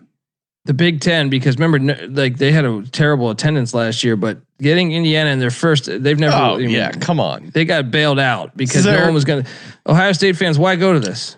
This is Indiana's Super Bowl, and you're playing Ohio State after they beat Michigan, which was clearly like, again, you ask Ohio State people, they would rather beat Michigan than win the national championship. That was the sentiment amongst fans. And now you play essentially a home game in Indianapolis for this Indiana team with Mendoza in the Heisman mix as well. I mean, the Indiana's live on the money line. Why play him though? Why play him? What do you gain from this? Mendoza, the 1 seed. You get no. I'm saying like if you're Cignetti or Ryan Day, why play your star quarterbacks here? Because like, okay, you get the 1 seed, but if you lose, you're still going to get a top 4 seed, right? Yeah. Like the risk to get the guy injured is so much worse than just than playing, right? Imagine. Yeah, but you send a horrible message to your team if you have a guy that's playing for the Heisman and you sit him down. Like it's just a horrible. No, message. You don't sit anyone down. What if you just kneel out the clock? If this game ends in a tie. Yeah, these guys have pride. You're playing. All these fans are going to show up for Indiana. Oh, I mean, Cignetti clearly recruits on the back of fucking up other teams and other coaches. Come on. Oh, you want to go play for that pussy? He's like the Dan Campbell of college football. You can't be a guy who's just like, hey, we're gonna bite kneecaps. Essentially.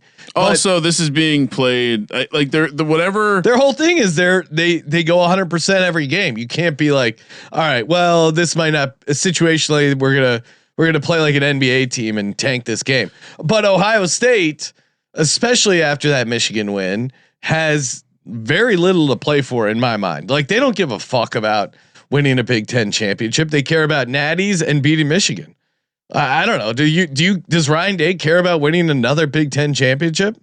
I mean, that's what I'm saying. This game doesn't have a lot of juice to it, really. But I think for Indiana, it does. Like winning a Big Ten championship for Indiana, I think is something, right? Yeah. I think you have to take Indiana just because of the spot. But I also think like, I mean, it's going to happen. If not this year, one of these years, your star player is going to get injured in a useless game like this. This does nothing. Yep. You're still going to buy. Losing teams got to buy. You think even the losing team gets the bye here? Without question, because they're undefeated. And then so if Indiana loses, you lost to the number 1 ranked team. You went undefeated and lost to the number 1 ranked team in an extra game. Not going to get penalized. Ohio State, if you're undefeated but you lost to the number 2 ranked team, not going to get penalized. No way they drop. Sean, when do you think the last time Indiana played for a Big Ten championship was? 1989. 46 or something, right? 1967. Okay, it was off by a couple years. They won. They got a share of that. They got a share of that. Now I don't have the championship game, huh? I was gonna say they won a share of the championship. So to your point, I don't think they've ever played in a Big Ten championship game. No, they haven't. But I believe they're only all the way Big Ten championship without shared. It's like 46. Is that 47? Something like that. 40, I was reading an article about. I thought it was in the 40s. It's 45. Okay, Bo McMillan was the head coach. They went 9-0-1, and they had the first black player that was ever drafted by the NFL on that team. And then they shared the national championship the Big Ten championship with Minnesota and Purdue in 1967. Yeah, crazy. Indiana's the play. To your point, though, isn't this? As the playoff expands, isn't this what kills the championship game and we just start crowning the regular season champs? I mean, they got to figure something out. At least do the play-in playoff game then. But I can tell you this: out of all the games this week, this is the one I care to watch least. This is. I don't. They're gonna. Why even? You're probably gonna play again. They're thinking too as one of the top 4 teams. So why even give them the best looks that you have? Does seem like you've never won a Big Ten championship game. No, but if you're Ohio State, why get if there's a high probability you're going to play them again? Indiana's a lock for me. I mean, in my mind. because I don't think Cignetti would. They care so much more about it. And I think to your point, like for a very like Indiana is irrationally like confident in their basketball program, and they're one of these programs that like expects the world, and so for them to randomly have this pop up on their doorstep, and I was going to get to it, but Colby should probably cover his ears, but the Jim Irsay horseshoe up all the teams in Indiana, could it continue here being played in the home that Jim Irsay built? Well, that's cooling off a little bit, Ryan. I don't know if you've watched Danny Dimes. I'm just saying it's brought a ton of magic to a lot of teams in Indiana. I'm on Indiana, and maybe we bring back the Italian American of the week if Cignetti gets it done for us here. ACC championship, as Colby mentioned, he'll be in the house. For Duke, Virginia, and by the way, shout out! I saw that comment earlier. Yeah, come say what's up. Hit up Colby on social media. We'll buy you a beer. We've been doing it. We're making the rounds. Yeah, or DM me. I'll give you his phone number. We'll get your. Colby's a real credentialed reporter, so you might not be able to get into the area he's in, but we'll get you. Hit me up. Happy to give his contact information. We'll get you his tracking information. Dude. I'll buy you a beer. Hit me up on Twitter at DColbyD. Oh, no way. You don't want to DM the fan? You don't want your personal phone number, Colby? We can too. I mean, I got enough bill collectors calling me anyway. We got to talk quick about the time that Colby gave Colby gave the studio's address / my personal home address to a fan during the pandemic. Oh yeah, when we were doing the Madden Sims. And that fan sent food delivery to the house. Oh yeah, but I'm just saying, like we don't always want the phone number out in the world. Duke, Virginia, a true Illuminati battle here between the Cavaliers, who are good people, and the Duke Blue Devils, who are not. Duke catching 3.5 plus 150 on the money line, minus 170 for the Wahoos. 58 is the total. You didn't mention anything about that ass whooping that happened at Scott Stadium, legendary Scott Stadium. Complete. And Kramer's leaning into it. Oh yeah, that was meant to happen. What do you mean? Program needs to bottom out. You said Virginia Tech live on the money line. UVA never beats them. That's what you said. I said this was the year they had to win. Oh, okay. They had to win this year because the troops are heading down to Blacksburg. And so congratulations to UVA. They've not seen since I've been in school. This is only the second time this has happened, Sean. So congratulations. Although, as you know, I was off the grid camping, so I actually didn't see it. Congrats to the UVA faithful. I've heard a lot of people say that they're going to win this game because the ACC gives the ACC a better chance to get a team in the playoff. Fuck that. The ACC way is that you have the team that is lower ranked win the game, create more mayhem, and maybe shoot yourself in the dick. Duke wins. They're the better team. Colby knows that. Colby? I do know that. I think they just played recently and Virginia stuck it to them. This is a revenge game. I like taking real quick. Colby's not allowed to make a pick. He's going to be calling this game. So. Oh, okay. Yeah. He's yeah. I always love those guys. I'm sorry, Bob. I'm gonna be working. I'm working this game, so I can't do it. Sorry, Colby. Someone might be upset that I'm rooting against their team. I'm all over Duke, man. I think Duke's the play. I think, Virginia had only beaten Virginia Tech once in the past 20 years, and they got a second time. I mean, come on, that right there, and then it's in Charlotte. This is, a Duke crowd. And here's the one thing too: is this is going to fuck up everybody. They're going to put Duke in the playoffs because they're corrupt. They got to put the power conference there. Don't wake up. You already woke up the BYU money. You woke up the SMU money. Don't wake up Duke football money. They've already started to come around a little bit. You let them get in the playoffs. They got a talented team. They got one of the better quarterbacks in college football. Hey, I'm just saying, everyone's talked a lot of shit. They could be a dangerous team to face. I'll say that. They could be a dangerous team to face based on some of the players on this roster. Duke wins against the Wahoos. Watch out. You might be waking up a lot of money there in Durham. Well, yeah, all these Southern schools have got Virginia Tech's a poor school relative to a lot of these schools, and Virginia Tech just pulled $300 million out of their back pocket. Like they when they want to go, there's gonna be a turbo button hit. And hopefully we don't find out they have connections to a list that may get released recently. I saw a college football account suggesting there could be ties to University of Virginia, allegedly, of course. Yeah, I'll go Duke here, catching the points. This is going to be an interesting game. Colby's obviously going to be there live. They're calling for rain, by the way. Yeah, sloppy game, field goal game. We're basically getting weather in every it's going to be fun. Most of the games this weekend, which is going to be pretty excellent. Yeah, give me Duke. Yeah, had that take. What's that? That you like weather and football. I thought you liked it indoors. I thought, aren't you hosting the Arena Football Podcast next year? No, I like indoor They and literally, football. the Arena Football League literally did have a game at a shopping mall. It was pretty funny. Looks like they're champions. This was like a year ago. Yeah. Do you want to see Santa Claus or do you want to catch the Iowa Barnstormers? Guy blew out his knee going head first into a wishing well. It was pretty funny just seeing like people walking by, going down to get some Wetzel's pretzels. Yeah. They'll swing by the arena. They were like hanging over the balcony looking down. It was the championship game. Here? What the fuck's going on here?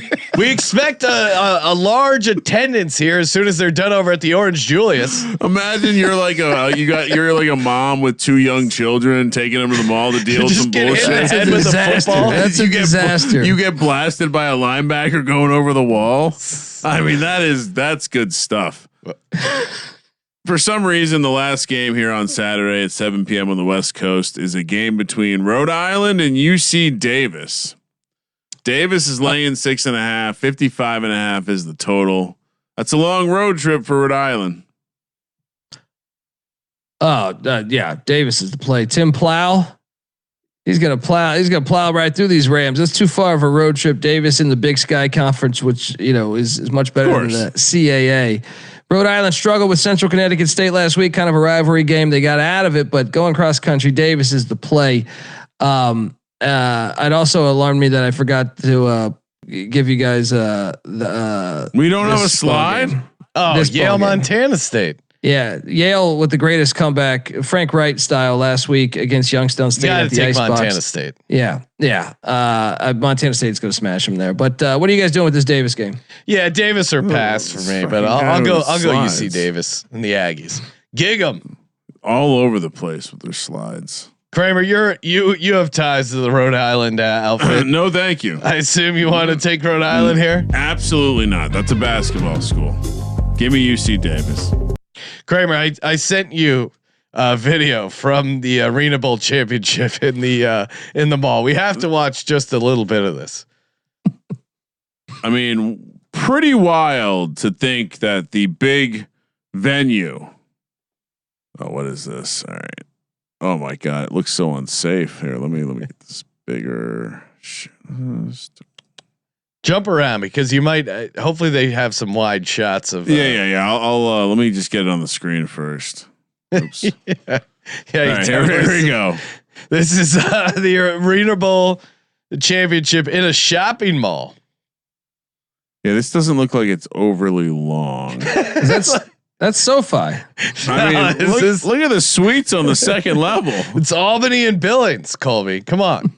And we actually watched this game. Yeah. There was a moment where someone got tackled and like the grass, like the carpet, like got rolled up a little bit. Oh, we got a guy vacuuming. He's gonna. Pretty solid attendance. Yeah. Well, I don't think they came for the game. They were there and said, "What the fuck's going on?" No, right? They had to buy one get one at the wall.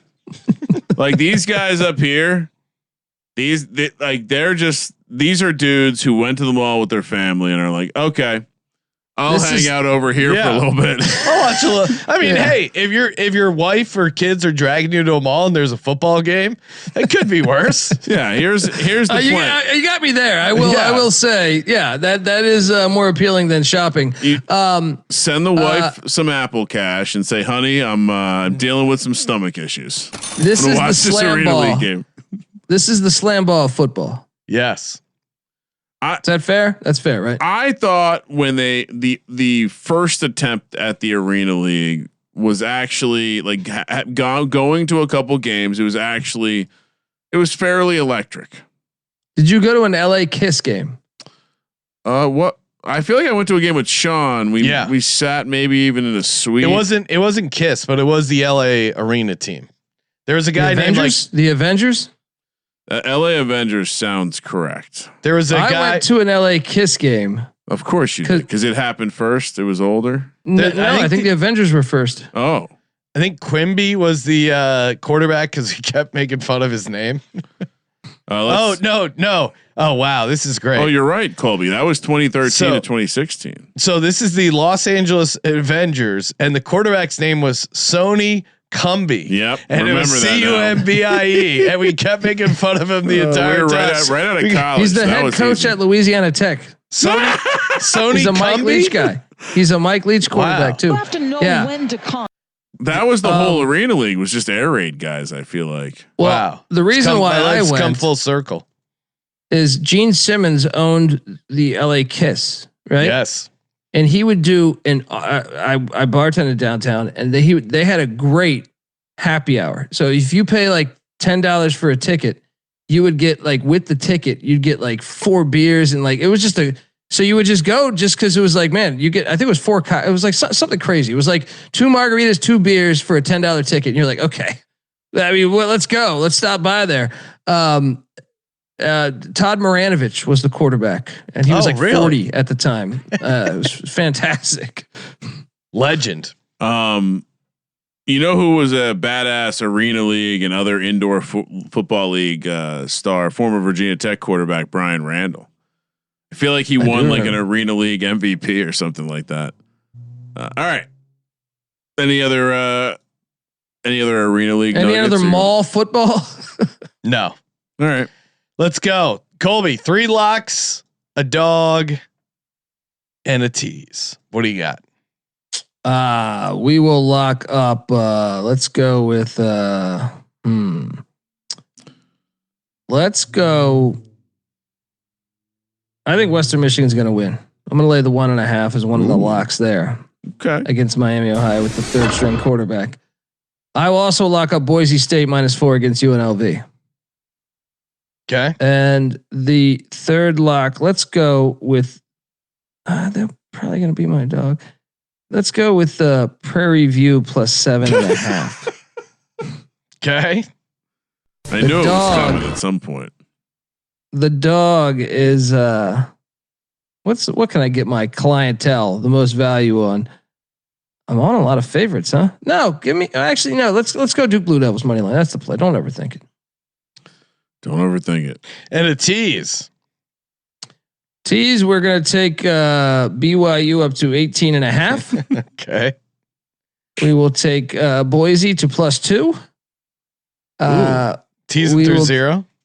We will take. Let's go. The people want an FCS team in the teaser.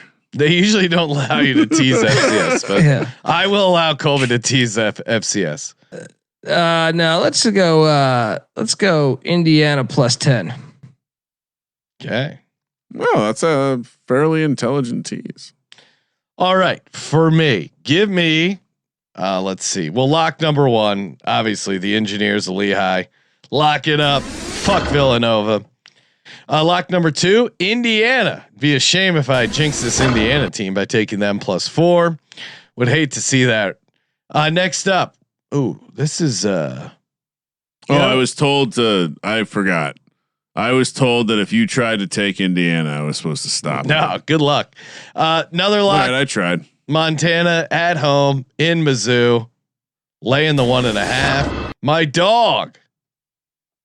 Who is Tarleton State to be laying 6.5? I'll speak for everyone. Give me North Dakota on the money line. Let's go Fighting Sioux. My tees. Give me a Troy up to 29. Give me UNLV up to 10.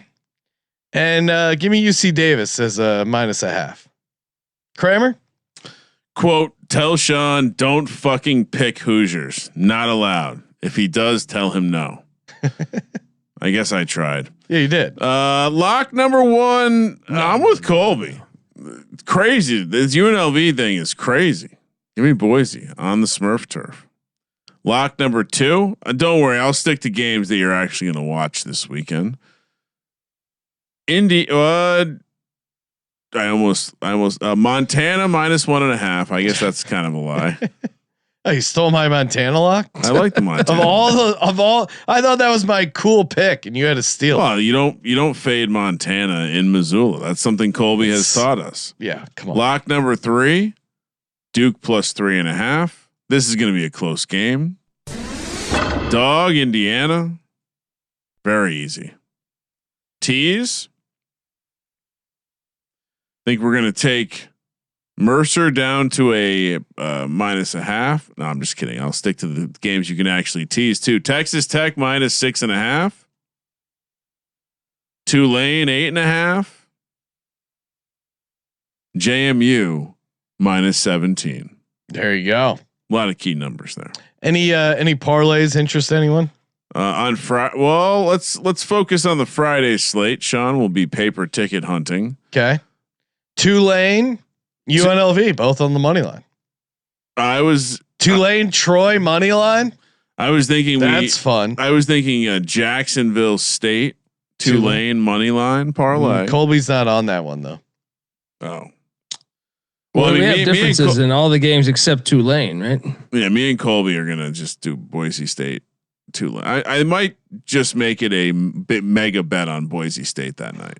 So watch out, Ryan. Rebels. A dome team from Las Vegas. Yep.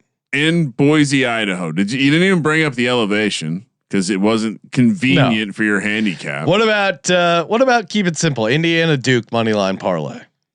That works. Okay. The basketball school parlay. There you go. A decent price too. Hey, good times as always. Again, promo code HOLIDAY, 25% off everything in the merch store. Look at that. Get yourself a nice Stein. You or your loved ones. Think how happy your friend or family member would be unwrapping a sweet ass Stein. The Steins are great. The hoodies, awesome. 25% off everything. It ends the end of the week, so get in while you can. The DJ and University hats, of course. Check out the college experience wherever you get your podcasts. We'll be back tomorrow night here live on YouTube, Spotify, breaking down the Week 14 NFL slate, and of course, as always, thank you for participating in the Sports Gambling Podcast. For the Sports Gambling Podcast, I'm Sean, second the Money Green. He's Ryan. The grizzly bear can run between 35 and 40 miles per hour. Usain Bolt. His top speed, 27.8. So I don't camp with Usain Bolt.